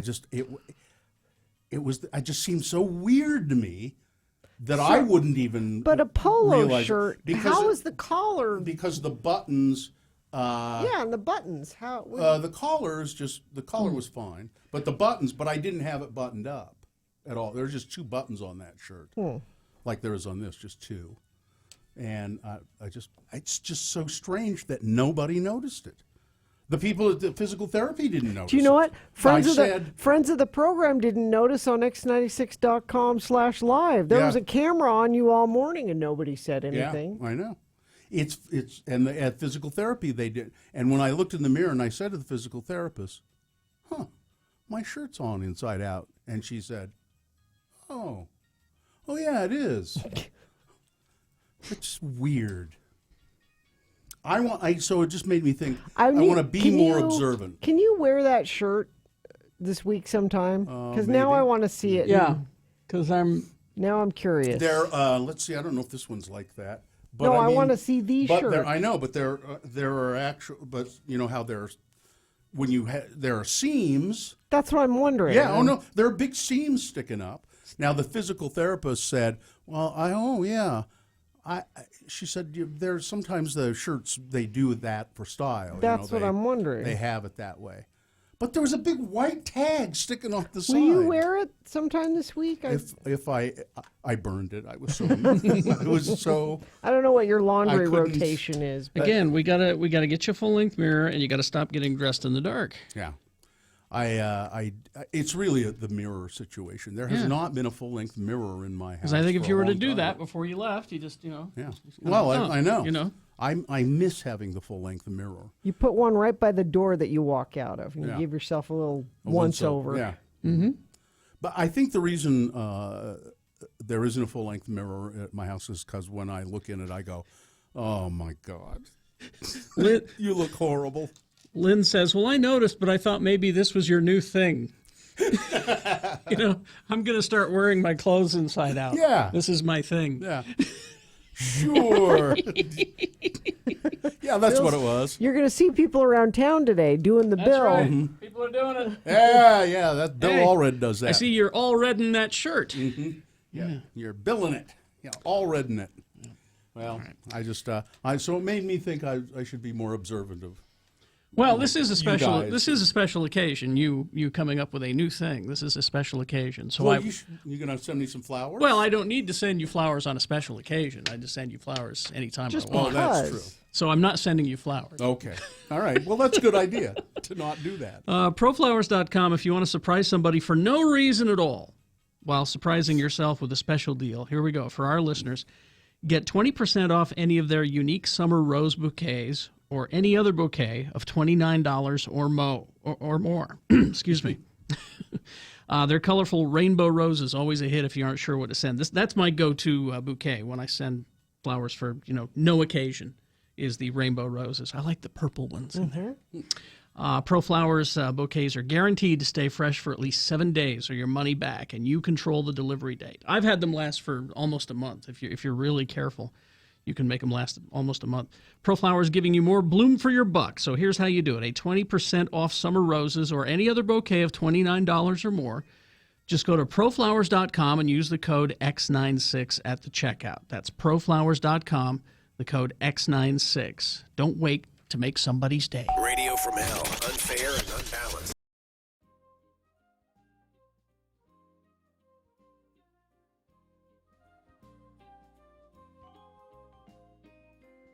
Yeah, I enjoyed that class yesterday. Did you? Yeah. Well, that's nice. Well, you don't have to come to them. Why would you think that I don't want to come? Carrie, I have because I am one of the kings of sarcasm, I note sarcasm in your voice. I don't know what you're talking about. He had a great I thought it was a time. grand waste of time. I'll Yes, be quite see? honest with you. All right? Because in those classes, there's maybe 5 kids who are actually interested in radio, and the rest of them are getting an easy credit. Carrie. So the first thing we do when we get to the class is we say, all right, first of all, who's here for an easy credit? And those people who raise their hand, leave. Go right now. We'll sign a form, whatever it takes. Just get out of here. You would deny a college student an easy credit? What kind of a Grinch are you? I'm not denying them an easy credit. If it were up to me, we would close down the college radio stations, but we don't. That's an easy credit. They can do that. Carrie, It's just, while I'm there, I don't want to deal with people who just don't want to be there. This is why I don't speak to schools. That's why I hate that stuff. Now, be honest, you don't speak to schools because you're not allowed. There's usually. that true. You That's used true. to speak to schools. You see the basis of education. And by the way, the kids that want to be there, they just sit there like lumps anyway. No, there were a couple of them in the back talking. One who arrived 20 minutes late, and then he sat in the back talking with his buddy. Oh, I didn't see that. Although when I he came in late, I almost said to him, why are you bothering? Why don't you just leave? And then he's sitting in the back talking with one of his friends, and I'm like, You should have said something. I didn't notice that. I didn't either. I nearly did, but then he shut up because I started staring him down. If you can just touch one child. I don't That's need. all. Look, I don't want him touching any children. I don't. That's why that's he's true. not allowed. Well, I don't need to understand education. I'm not trying to take away their breeze through their, college degree. I'm there for an hour. That's all. 5 students who are interested, that's great. Everybody else take off. We'll sit and have a chat with 5 people. I'll touch those 5. That's good. All right. Especially that Heidi from yesterday. She was really cute. But anyway. See again why he's not allowed. She was very interested in what we were She doing. was. She She was wanted very to interested. learn. And I heard her on the radio, on the college radio station. She's very good. I think someday we'll be working with her. Maybe not now that you said that. No, I'm Not as I don't want to work with those guys. not her partner Pickle, of course, but What, it was Pickle and the turd bag. What was the other guy? Pickle, Turd, and Carl. Heidi, I think is what it was. Oh yeah, Carl. His name's Carl. Apparently we made Carl cry. Really? Is what Yeah, I I was heard told. he was laying on the floor of the break room. You know, so and again, Crying. if we can discourage someone from getting into radio, that's also Your we- job is done. Particularly you, Carl. Already, we started with Carl. He's done. He will not be in radio anymore. So mission So accomplished some at good Cedar has City. You know, happened. some good has happened. And you know, think of it this way too. Carl will go on to better things. He will be a professional clown that entertains at kids' parties. That's what he'll be good the at. creepy clown with the Cro-Magnon brow is what he will be.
Radio from Hell.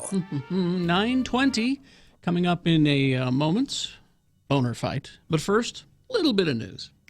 Little bit of news brought to you by this Labor Day weekend. Drive to beautiful Heber for the Vitabone Soldier Hollow Classic Sheepdog Championship. 4 days of fun for the whole family. Buy your tickets at the door or soldierhollowclassic.com. Referencing last week's Boner candidates, one of the candidates, I think it won on Friday, the cheerleading Yes. coach in the split, forcing a girl to do the splits and pushing on her arms. A coach who was doing that was fired. Good. Coach behind the series of videos showing teenage cheerleaders being held down into forced splits. Ozell Williams, the cheerleading coach at high school in Denver, fired from his job for doing that. Hurricane Harvey,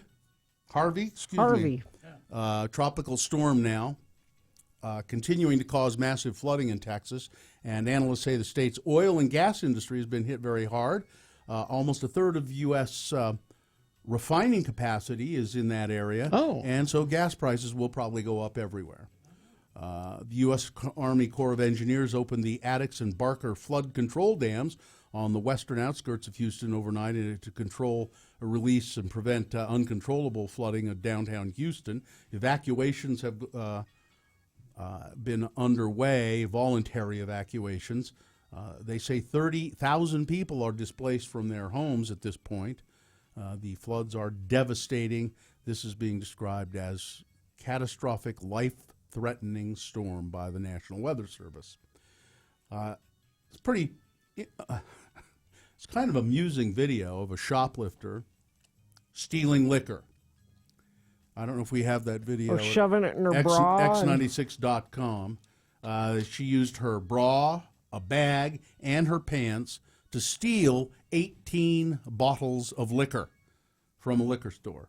She put them all in her pants and in her bra somehow. I guess we don't. Wasn't she clanking around? When she... I would imagine there was no. It was just surveillance video, so no clank, clank audio with that.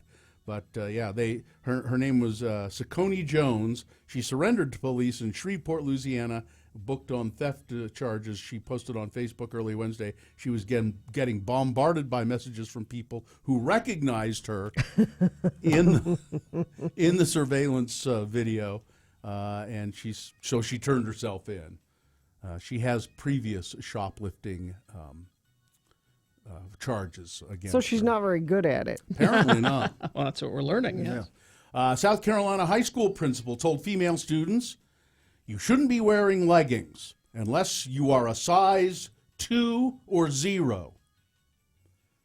Local news station WCBD News 2 reported that Stratford High School principal Heather Taylor discouraged students from wearing leggings as pants during a 10th grade assembly, saying, "I've told you this before, I'm going to tell you this now, unless you are a size 0 or a 2 and you wear something like that, even though you're not fat, you look fat," she said.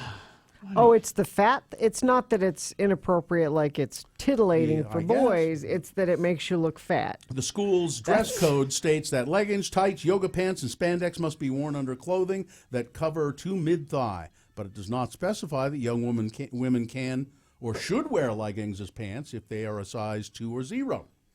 Many parents and students were upset by the principal's comments. Yes. I am not a size 0, and I kind of felt targeted because of my size, said one woman. It was really hurtful. Why not just make it the policy not to wear them, but giving a pass to the tiny girls? You can if you're a 2 or a 0. You know, if you're petite, but you fatties, don't you come to school wearing that stuff. No, and I shouldn't say that because you're not a fatty. You just look fat. Yeah. That's what makes it kind of really nasty, is that she's not really singling out overweight people. She's saying that anybody who wears them looks overweight. Well, thank you, Tim Gunn. Yeah, right. Shut up. And Judge Judy, $47 million a year. You don't get that kind of money. That's not her net worth. That's just every year that comes in. It's just amazing, isn't it? Court transcripts recently obtained by The Hollywood Reporter show how much of a badass Judge Judy is, though, when it comes to her worth. During her testimony on a lawsuit between talent agency Rebel Entertainment Partners and CBS, Judge Judy's production company, Big Ticket TV, she said this: "CBS had no choice but to pay me what I wanted, because otherwise I just take it wherever I wanted to, or I could do it myself.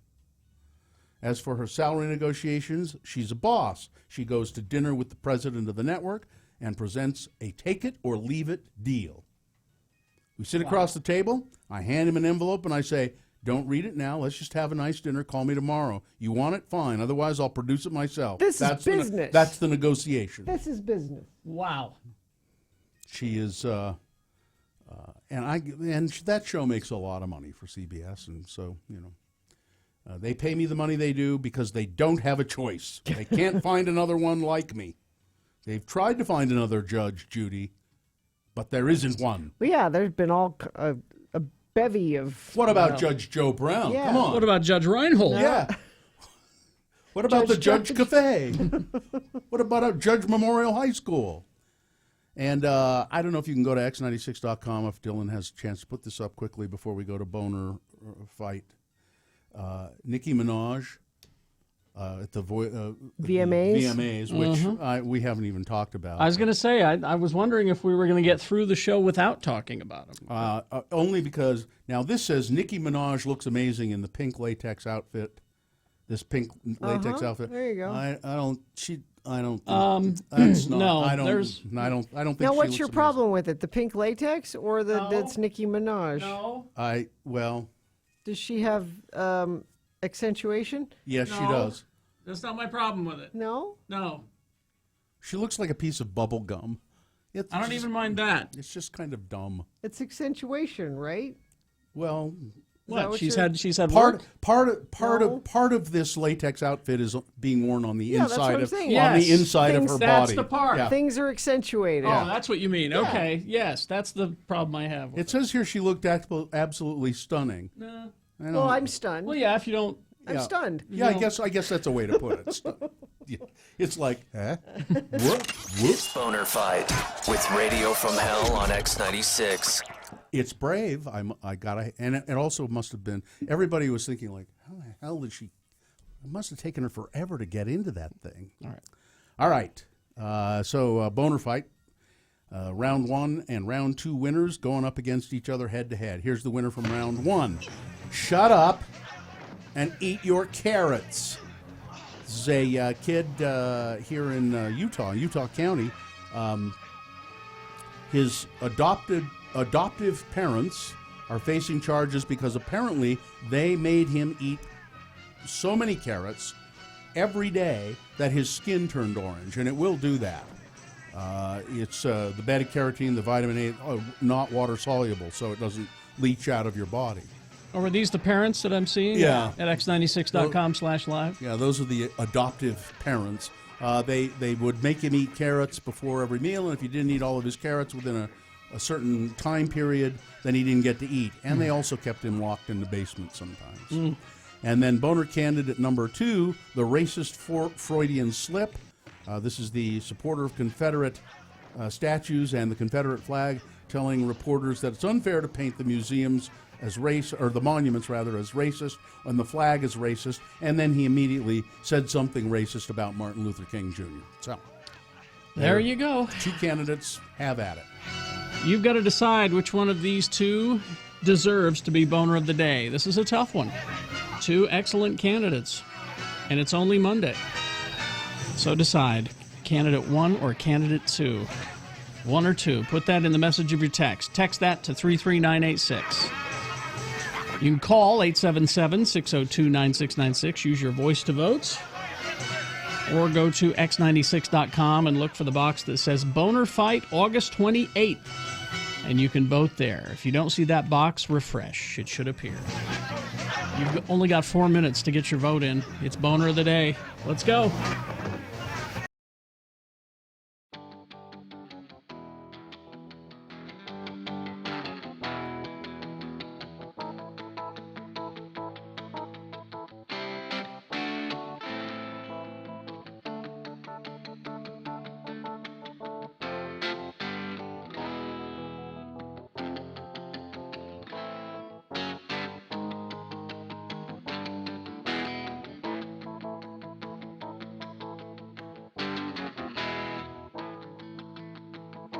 I was so angry. What? Saturday night. After I went to the Warped Tour, I went to a party, and I think it was about 10 o'clock at night. I get home, and I'm out. I was out on the sidewalk. It's not important why. 10 o'clock, out on the sidewalk, and what do I see coming across the street? A raccoon, and there's a lot of traffic, and he's coming right toward my house. Yeah. And there's a lot of traffic, Yeah. and the lights in the car honked, and the raccoon kind of, like this, and I thought, God, hit him! I was hoping the car had hit him, but it missed him. Yeah. And he came, and I'm standing 20 feet away from him. Yeah. And he came running, and he ran, and I started yelling at him, and he ran right up my tree, the one that's in my front yard. I have a gigantic, like Bill treed a coon. a 50-foot tree. Yeah, I treed a coon. I was yelling, you son of a... Get back here! Bill lives where the red fern grows. I was just so mad, and he ran up the damn tree, and they're everywhere. God. I think they've declared war on you. I frankly, think they but have. Coming to get you. It's like birds have declared war on my wife. Raccoons. No kidding. Declared war on you. He got he stopped and growled at the car. I swear to God he did. Hi, Rose. Get away! Shake his fist. Roadhog. Little birdie finger. One of his little bandit hands, Bird finger. Their hands are almost human, They have them, but ran right up the tree in front of my house. God, that made me mad. What are you gonna do? Did your wife lock you out again? You sleep on the porch. Was it one of those? No. No? Oh, why I was on the Why you Yeah. were out on the front porch? I was No. taking the night air. He's I was farting. taking in the night air. He's out farting. Yeah. I'll be back in a while, honey. The night. I gotta go take the night air. He's right, isn't he? No, Taking the night wind. No. Is what it is. No, I wasn't. There's a breeze. Let me just put it that way. Man, I live in the city. I don't You need shouldn't have- this no, crap. You have to move to the country to get away from the coons. No kidding. It just drives me crazy. I tell you, we haven't had any raccoon problems since Van's dog Chase killed one in the Yeah. backyard, and ever since then they know they're gone. I believe that when I start trap, I should go home and set up a trap, and Yeah. because if I trap a couple of them, they kind of lay off for a while. Well, then that means you have to keep trapping them. I know. Got to send a message. I know. I got the trap there. I just haven't. I'll set it, and Brian will come and get him. I want reliable people who aren't going to get carried away. This is years you've been dealing with this. I just hate it. Got to send a message to the coon community. I haven't seen one of the cats for quite a while. The Rush or G. Gordon, you mean? Yeah, Rush is. I haven't seen Rush for a week. Baby Rush is finally gone. You know, raccoon will kill a cat. I don't know. I know. They've been coexisting for a while. Well, no, I mean, one of the Rush has been injured by the raccoon. I assume it's the raccoons. Before, I've taken him to the vet a couple of times with injuries. It just drives me crazy. Well, got to kill one. Got to kill one. Send a message. Spill blood. Well, it's just sprinkle raccoon blood on the threshold. Well, where are you going to get that raccoon blood, huh? From a raccoon, I guess. You got to bleed one. Can't you buy it at Sportsman's Warehouse? No, that's urine, and that will attract them. I'm sorry. Man.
Follow Carrie, Bill, and Gina on Twitter at Radio From Hell. A car wash, huh? I didn't know if you worked at a car wash. You knew all about girls. Wasn't aware of that. Apparently. All right, it's 9:35. Time to award Boner of the Day. And Boner of the Day brought to you in part by steak, baked potatoes, and wedge salad. And don't miss the 2017 Utah State Fair happening September 7th through the 17th at the State Fair Park. Food, games, carnival rides, and more. Get all the information at utahstatefair.com. We have a 4-pack of tickets that we gave away to a random Boner voter, I believe. Oh, nice. Let's see. Boner candidate number 1 was shut up and eat your carrots. Someone noticed the kid looked kind of orange. Orange? Orange. Yellowish orange. And it turned out they were making him eat, his adopted parents were making him eat way too many carrots and punishing him in other ways, including locking him in the basement sometimes.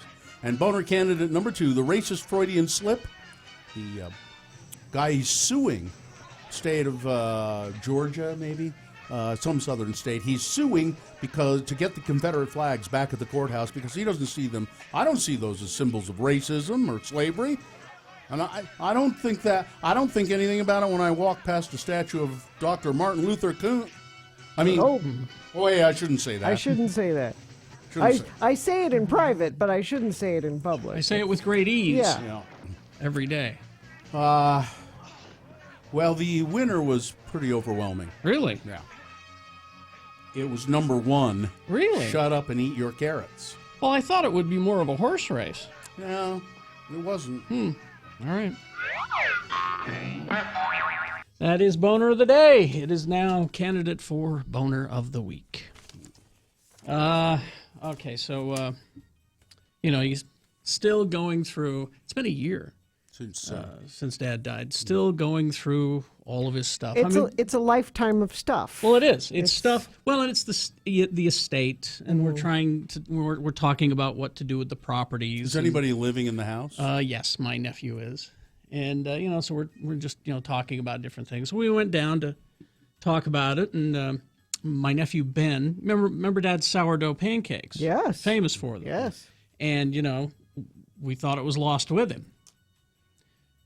Ben found some sourdough start. Really? That's a in the gift. back of a fridge, and it had like all this liquid on top of it, which he said was just pure hooch. It was just alcohol. Yeah. And he says, "Well, that's great. I don't have the recipe." And then going through stuff, there is a piece of paper with Mom's handwriting. Oh, that's cool. Doing the recipe. So Ben has been trying to get it going again. To get it going again, to get it to where it worked. And he's finally cracked the code. And so he said, you guys need to come down and have the sourdough pancakes. So we were very happy about that. And while we're down there, before we go to talk about the estate and stuff, we went through some things. And I found some stuff. I should have gotten this. You didn't have a chance to meet Steve Martin, did you, when you were at the show? Okay. Well, you think I would have told you that? Well. Oh, and by the way. Because Saturday I found my... it's just the album sleeve. The record is not in there, but for Steve Martin, Wild and Crazy Guy. Oh, yeah. And but I used that to bring home some other stuff. There were a bunch of 45s that I had. 45 RPM These are records that I had left. Small record albums. Small records. They had one song on them. Two. Two, yeah, one on each side. And with a big hole in the middle. And there was like, the Star Wars movie theme one with the Cantina Band on the flip side. You should frame these. I'm going to. That's what I'm going to do. And then there was the awful disco version, the Miko. Yeah. Are they still in the sleeves? No, I got to find some sleeves for them. I don't imagine that they're in great shape. Because remember the sleeves of 45s? Sometimes they were just plain paper, brown paper with the record label name on them. But then sometimes there were picture. And then there were a bunch of country albums that Dad had, and my sister's going through them, and she goes, you ought to take these and sell them. I mean, they're classic, original pressings, Loretta Lynn and, Charlie Pride and all of these. And I said, we can't sell those. I stole those. What do you mean? It says, see the call letters on the top there? It's from radio stations that I worked at that weren't using them anymore. They were just in the basement gathering dust. Going to waste. I guess the statute of limitations is out on. We'll find out. Is up on stealing Loretta Lynn records. We'll find out. But I did find there's a cold case file somewhere. We cracked the case. Dying to find DNA led nowhere. But I did. He just confessed on the radio. I found these two items. You see that? It's a 45. Oh, I see. It's from KCPX. Oh, it's Skinny Johnny Mitchell. Mm-hmm. Is this like a parody? It's one of those. It's when he would be the reporter. Yeah. And then he would sneak song clips of lyrics in to fit the story. Oh, but we can't play it. We don't have a turntable. Well, I bet it's online. Well, I'm going to look right now and we'll see. The first annual Streak In, KCPX Radio 1320, Skinny Johnny Mitchell, Mountain Green Music. It's only 1 minute and 48 seconds long. That's the B side. Oh, the A side is. Okay, here we go. President Board and Jimmy Smarter. This is Skinny Johnny Mitchell interviewing the candidates. Mr. Smarter, if you're elected president, what'll be your first official statement? Harder. I'm the disco dog. See. President Board, if you're elected, what will you tell the American people to do? You see, this is the kind of. What will you tell them to do? Get Up and Boogie. No, Gerald Ford would not have done that. He would not have done Oh, that. wait, it's not Gerald Ford. It's President Board. See. Why he used fake names, I don't know. Were you worried about getting sued? But anyway, so I found that. And how you got that was you'd send like $5 to the radio station or something, or $2 something. They'd mail it to you. It says Skinny Johnny Mitchell, 6 to 10 p.m. Mm-hmm. But this was the best thing that I found. Yeah? All right. This is autographed to me, to Carrie. I see it. There you go. You mentioned that today, Cannonball Bill. and Harvey. You brought up Cannonball Harvey earlier. It was autographed to me, signed by Cannonball and Harvey. Now, kids, They hosted you don't know who Cannonball and Harvey are. They were our Krusty the Clown. Yeah. They hosted a cartoon show Yeah. on a UHF station. No, it was on Channel 4. Oh, I thought it was on Fox. No, you're thinking of Captain Cutlass, Oh, yeah. who was another Yeah. Krusty the Clown. That's right. He So was they in the would afternoons. so they would host They just- local kids would come on and Yeah, sing it's songs. just like and- Krusty the Clown, except it was they ran a hotel. Right. And I There remember were some other characters, too. Well, yeah, there was Raymond, the rich kid who lived up in the balcony, up in the penthouse. I always wanted the Harvey bag because kids would go on the show and somebody, usually it was like your birthday or something, you get the Harvey bag, which was a big bag of goodies. You never knew what was in it. I don't want to touch Harvey's I bet bag. it was crap. Well, now, Carrie and I at one point convinced people that we had been We were Cannonball and Which Harvey. one is which? I don't remember. I don't think we ever claimed, did we? I don't think so. We never claimed. We No. just said we were Nobody Cannonball wants to and be Harvey. Cannonball. Well, he was the funny one. Now, this must be one of my nephews. Carrie, did you get your box of Star Wars toys from the basement? Matt and I would play with the Star Wars toys when we went there as kids. So identify yourself. And I didn't know there were any Star Wars toys in the basement. Or maybe it's just some little bratty kid in the neighborhood who used to sneak into your Maybe. house. Maybe. Anyway, stood in line for a half hour for that autograph at Sears. Up here in Salt Lake. In Provo. Oh, in Provo. We were at the Sears in Provo. Down in the boys department. I don't remember. Getting back to school tough skins. I just remember. Your animals. I just remember Mom complaining. Well, we've been standing here for a half hour For Cannonball for and Cannonball Harvey? and Harvey. They were popular. I'm like, Mom. Now, one of them, Cannonball, he actually worked for an ad agency. No, it was Harvey, and Was we it Harvey? interviewed him. And, Yeah. and I'll bet that Richie still has the best of. Oh yeah. Yeah. Yeah, I remember. Mhm. Yeah, he. Anyway. Maybe play it over Labor Day because we won't be here on Monday. Yeah, there's a thought. To read the nasty comments. All right. Let's see. Anyway, I won my dad's watch. Aww. Found my dad's watch. What kind of watch is it? It's a Timex. Timex? Yeah. It takes a licking. Keeps on ticking. This is one of my John only, Cameron Swayze. This is now one of my only 2 grown-up watches. There's no cartoon character on it or something. It's just a regular I like it. face, so I can dress up fancy and wear it now. Strong Volkswagen and X96.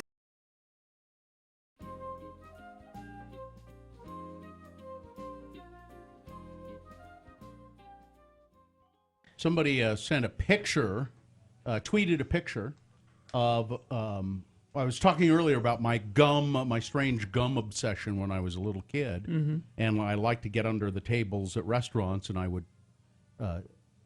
take gum from under the table, already chewed gum, and I would chew it. And I also liked the way the gum looked underneath the table, the restaurant table. It was pretty. It was kind of like a abstract art. And somebody sent a picture. Kara Jane Prower sent this picture of this gum wall. I've seen the gum wall. Well, and I was going to say, why didn't you bring this up? Because I remember you talking about this. It's in Portland. Portland.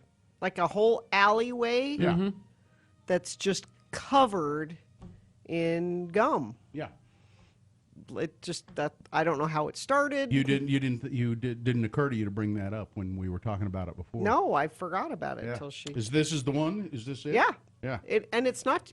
It is like an entire alleyway. It's cool looking. Yeah. You would love it. You Yeah. should make a pilgrimage. So this just shows you why I thought that looked so cool when I was a kid. I have an idea. Yeah. We get a picture frame, no picture, and we set it up somewhere, and every morning you put your gum there. Well, it's just the same kind of gum all Well, the time. then there's the challenge. You'll have Yeah. to switch Oh up no, gums. I'm sorry, it's Seattle. It's not Seattle. Portland, Oh, Seattle? it's Seattle. Okay. Let's maybe we should have a gum. I think this is a good idea. Let's have a gum picture frame in here and invite guests when they come here if they're chewing gum, or let's just say anytime Richie invites a guest to come to the studio, say, and we'd like you to be chewing gum to add to our gum frame. Yeah. And we'll make a gum piece of gum art. Yeah, but then are you going to be tempted to? No, I'm over that. I'm over that obsession where I used You to. won't try to pull the gum off and No. eat it. No. But I think it'd be nice to have a piece of gum art. Color of gum is this? Not even aware. It's blue. Okay, so my contributions would be blue. Well, does it stay blue after you're done chewing it? Yeah. Okay. What kind of gum is it? Orbit? You like the Orbit. That 5 gum? Oh, 5. No, I only bought Orbit because it was at Costco. Yeah, that's and why. And now they carry the 5 gum. I chew the Orbit that I get it at Costco. And this is cobalt flavored. I have no Wow. idea what that is. What but, does a cobalt taste like? Minty. See, there's the gum I was chewing. That's earlier. It's kind of green, but not pale, really. pale green. Yeah. Pale green. Smells so good. All right, there you go. Gum fetishist. So yeah, is there some? Well, you're kind of handy, Carrie. Maybe you could make the frame. I'm busy. Carrie's redoing his house. I'm busy with the basement thing.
602-9696. Radio from Hell. Carrie, Bill, Gina on X96.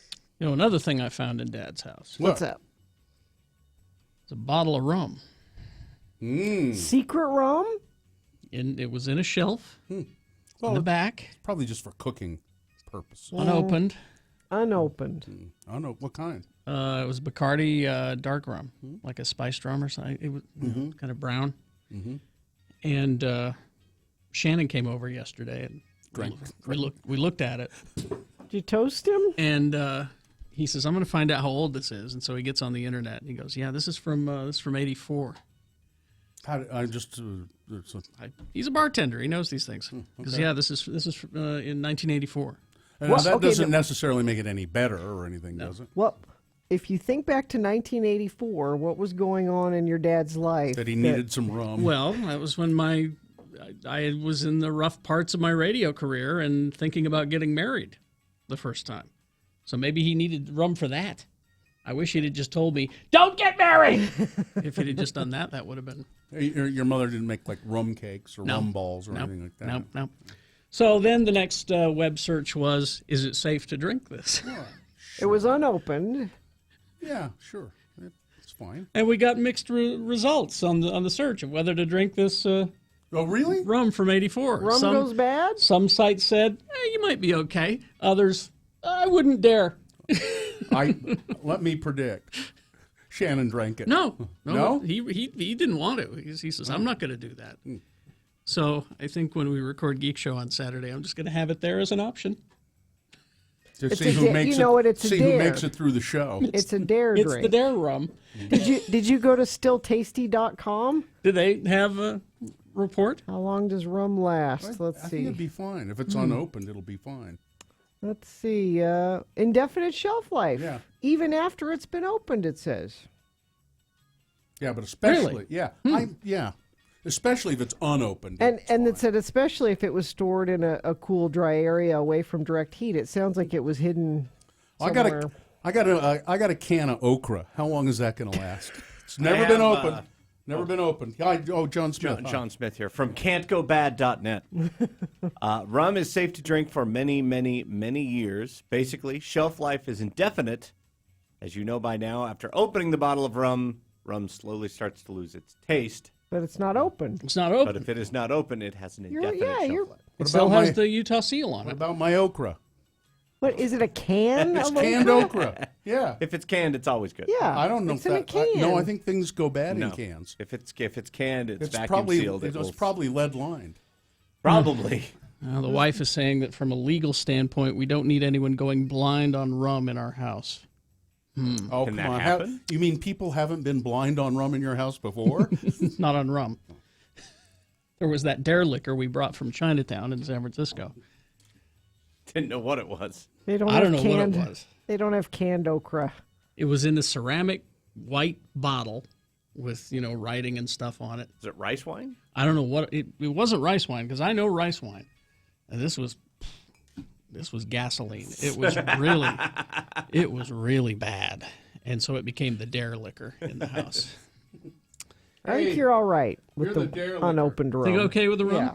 It's a mix of gasoline, Mountain Dew, and urine. Oh, it was like that. Yeah, it was terrible. How long will canned goods last? Forever. No. Oh. No. Most canned meats only 2 to 5 years. Meat. But vegetables also they don't they do you shouldn't eat them after a certain amount of time. I've eaten canned MREs from the 60s and been Really? fine. Oh, well, yeah. Well, it's not saying that you. Why have you eaten canned MREs from the 60s? You were playing G.I. Joe, weren't you? It was a dare. Yeah. We found a whole bunch at the National Guard Armory.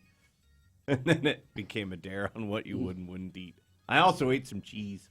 Canned cheese? Canned cheese. I think it's amazing what they can. They're like you'll find those whole chickens. Have you ever seen? I think they still sell whole chickens in a can. I had one of those. They're surprisingly tender and really flavorless. Yeah. So that's not surprising. Listen, man, if you're eating food out of a can, flavor is not your main goal. All right, let's do the promo and get out of here. On Tuesday's Radio from Hell show. At 6:45, we'll have an X poll. The question is, when did you find the Radio from Hell show? And then what in the world kept you coming back to the Radio from Hell show? At 8 a.m., Sister Dottie will be in the studio to talk about how we can come together and love one another. And then at 9, it's Tuesday, Tunes with Todd. That's all on Tuesday's Radio from Hell show on X96. 1988. What? 1988? 1988 was when you found the when radio. I found the radio. How did you? Raging Waters. I got a. So it wasn't on the radio? No, was... you guys were at Raging Waters. We were at doing Raging with Biff. Yeah, and Mike. Oh, was it our station day? Yeah, it was station day at Raging Waters. Yeah. And what? And you just happened to be there? No, we went there. We went there for KJQ. I liked the music, but I'd never listened to the morning show because I was a kid. And you guys were nice to me. Really? We were? Yeah. That surprises That me. was a long time ago. Surprises me too. That surprises me. How's it going, Squirt? That's probably exactly what you And said. Biff gave me a pink and black KJQ sticker. Here you go. I remember those. Why don't you run along now? The disco sticker. We talked about it on the Let's Go Eat show. Oh, yes. All right, kid. And then he gave me a wedgie and pushed me in the wave. That makes sense. There. All Now, right, there we kid, go. run along. Let's, Why don't you run along? Yeah, why don't you, Why don't you get out of why here don't now, you, okay? All All run right. along there. Okay. All right. All right. Okay. Okay. Live long and prosper, bitches. Don't you know who I am? This afternoon? Give me Ron Howard on the phone. John Smith is next. In case you're keeping track back home, I'm up next. A 1 hour nonstop music wingding starts now. Utah's original